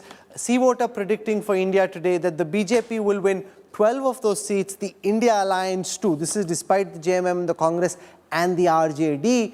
And for what it's worth, the JDU being on the same ticket. 55% votes for the India Alliance, for NDA, 36% for the India Alliance. Then there is Jammu and Kashmir on the 5 Lok Sabha seats. Jammu and Kashmir, C-Voter predicts that the India Alliance will win 3, the NDA will win 2. So the 2 seats of the Jammu region, the NDA Alliance is likely to win. The India Alliance likely to win the 3 seats of the Kashmir region. You know, the fact is, Rahul, as we've been showing, and Delhi was a good example, you'd think that AAP plus Congress would, give a fight. Yashwant's poll says 7-0. Arithmetic has to be matched by chemistry. And I think when the two come together, the opposition needs everything to go its way. You see, the opposition at the moment is a bit like Bangladesh going into the World Cup. Bangladesh needs everything to go its way. It's a good team. It's got potential, but it needs everything, every piece to fall in to be a challenger in a World Cup. On the other hand, Mr. Modi and the BJP under him is, would you call them England or India going into the World Cup, the favourites by a fair amount at the moment, and something has to go drastically wrong So you've got one side which must not make any mistake, and the other side which has to get everything right. So what's your cover, Raj? He will be back in 2024. And there's no question mark. I told a Congress leader, this is your cover, and they said, please tell Raj Chengappa we'll see him in June 2024. I'm quite waiting for that. But let's be clear, when we put this there, we said it's the Mood of the Nation poll, and the current mood is what is being reflected. But having done these things for almost 2 decades, now must be 24 years, let's bring some caveats in. And the caveats are this. If you take the last decade, 2013, the trend was that Dr. Manmohan Singh was down and then the Congress was down, and that trend continued, and the BJP won the election. If that trend holds, then Mr. Modi will make history by having 3 consecutive majorities. Go back another 10 years when we did it in 2003, we predicted that Mr. Vajpayee and the BJP would win handsomely. It was reiterated in the January poll, but they lost that election. So what it does is that this is a game, we are 1 year away, things can happen. Also, we showed the economic side. There are social issues that are there where the opposition can position itself. When you looked at Manipur, what was the outcome of that? Some of the key issues in the state with democracy. There are issues that can build. And that's what makes politics so exciting. Right now, it's Modi, Prime Minister Modi and the BJP at the forefront, likely to get a 3rd term. Very good, strong opposition building up. And I think that's what is going to change what we see. Okay, so we've been through the popularity of the government, the performance of the Prime Minister, the nationwide projections, and most interestingly, the state-by-state analysis. But there's a big G20 summit happening. There are lots of issues around foreign policy. Then there's economics, and then there is the chief ministers in the states. We'll track all of that in part 2 of the Mood of the Nation poll when we come back tomorrow with 2 more hours of programming around the Mood of the Nation. I hope you enjoyed this broadcast. Rajdeep is furiously tweeting away, letting people on social media know his perspective. You can also read Raj Chengappa's magazine. Lots of effort gone into bringing the cover piece together. And we'll see you tomorrow. Rajdeep. Lots to look forward to. We'll talk about Manipur, we'll talk G20, we'll talk the economy. This is a country where 9 months can be a very long time. So we'll wait and see what April, May 2024 provide. But for now, this is what the state or the mood of the nation is. Thanks for watching. Stay well.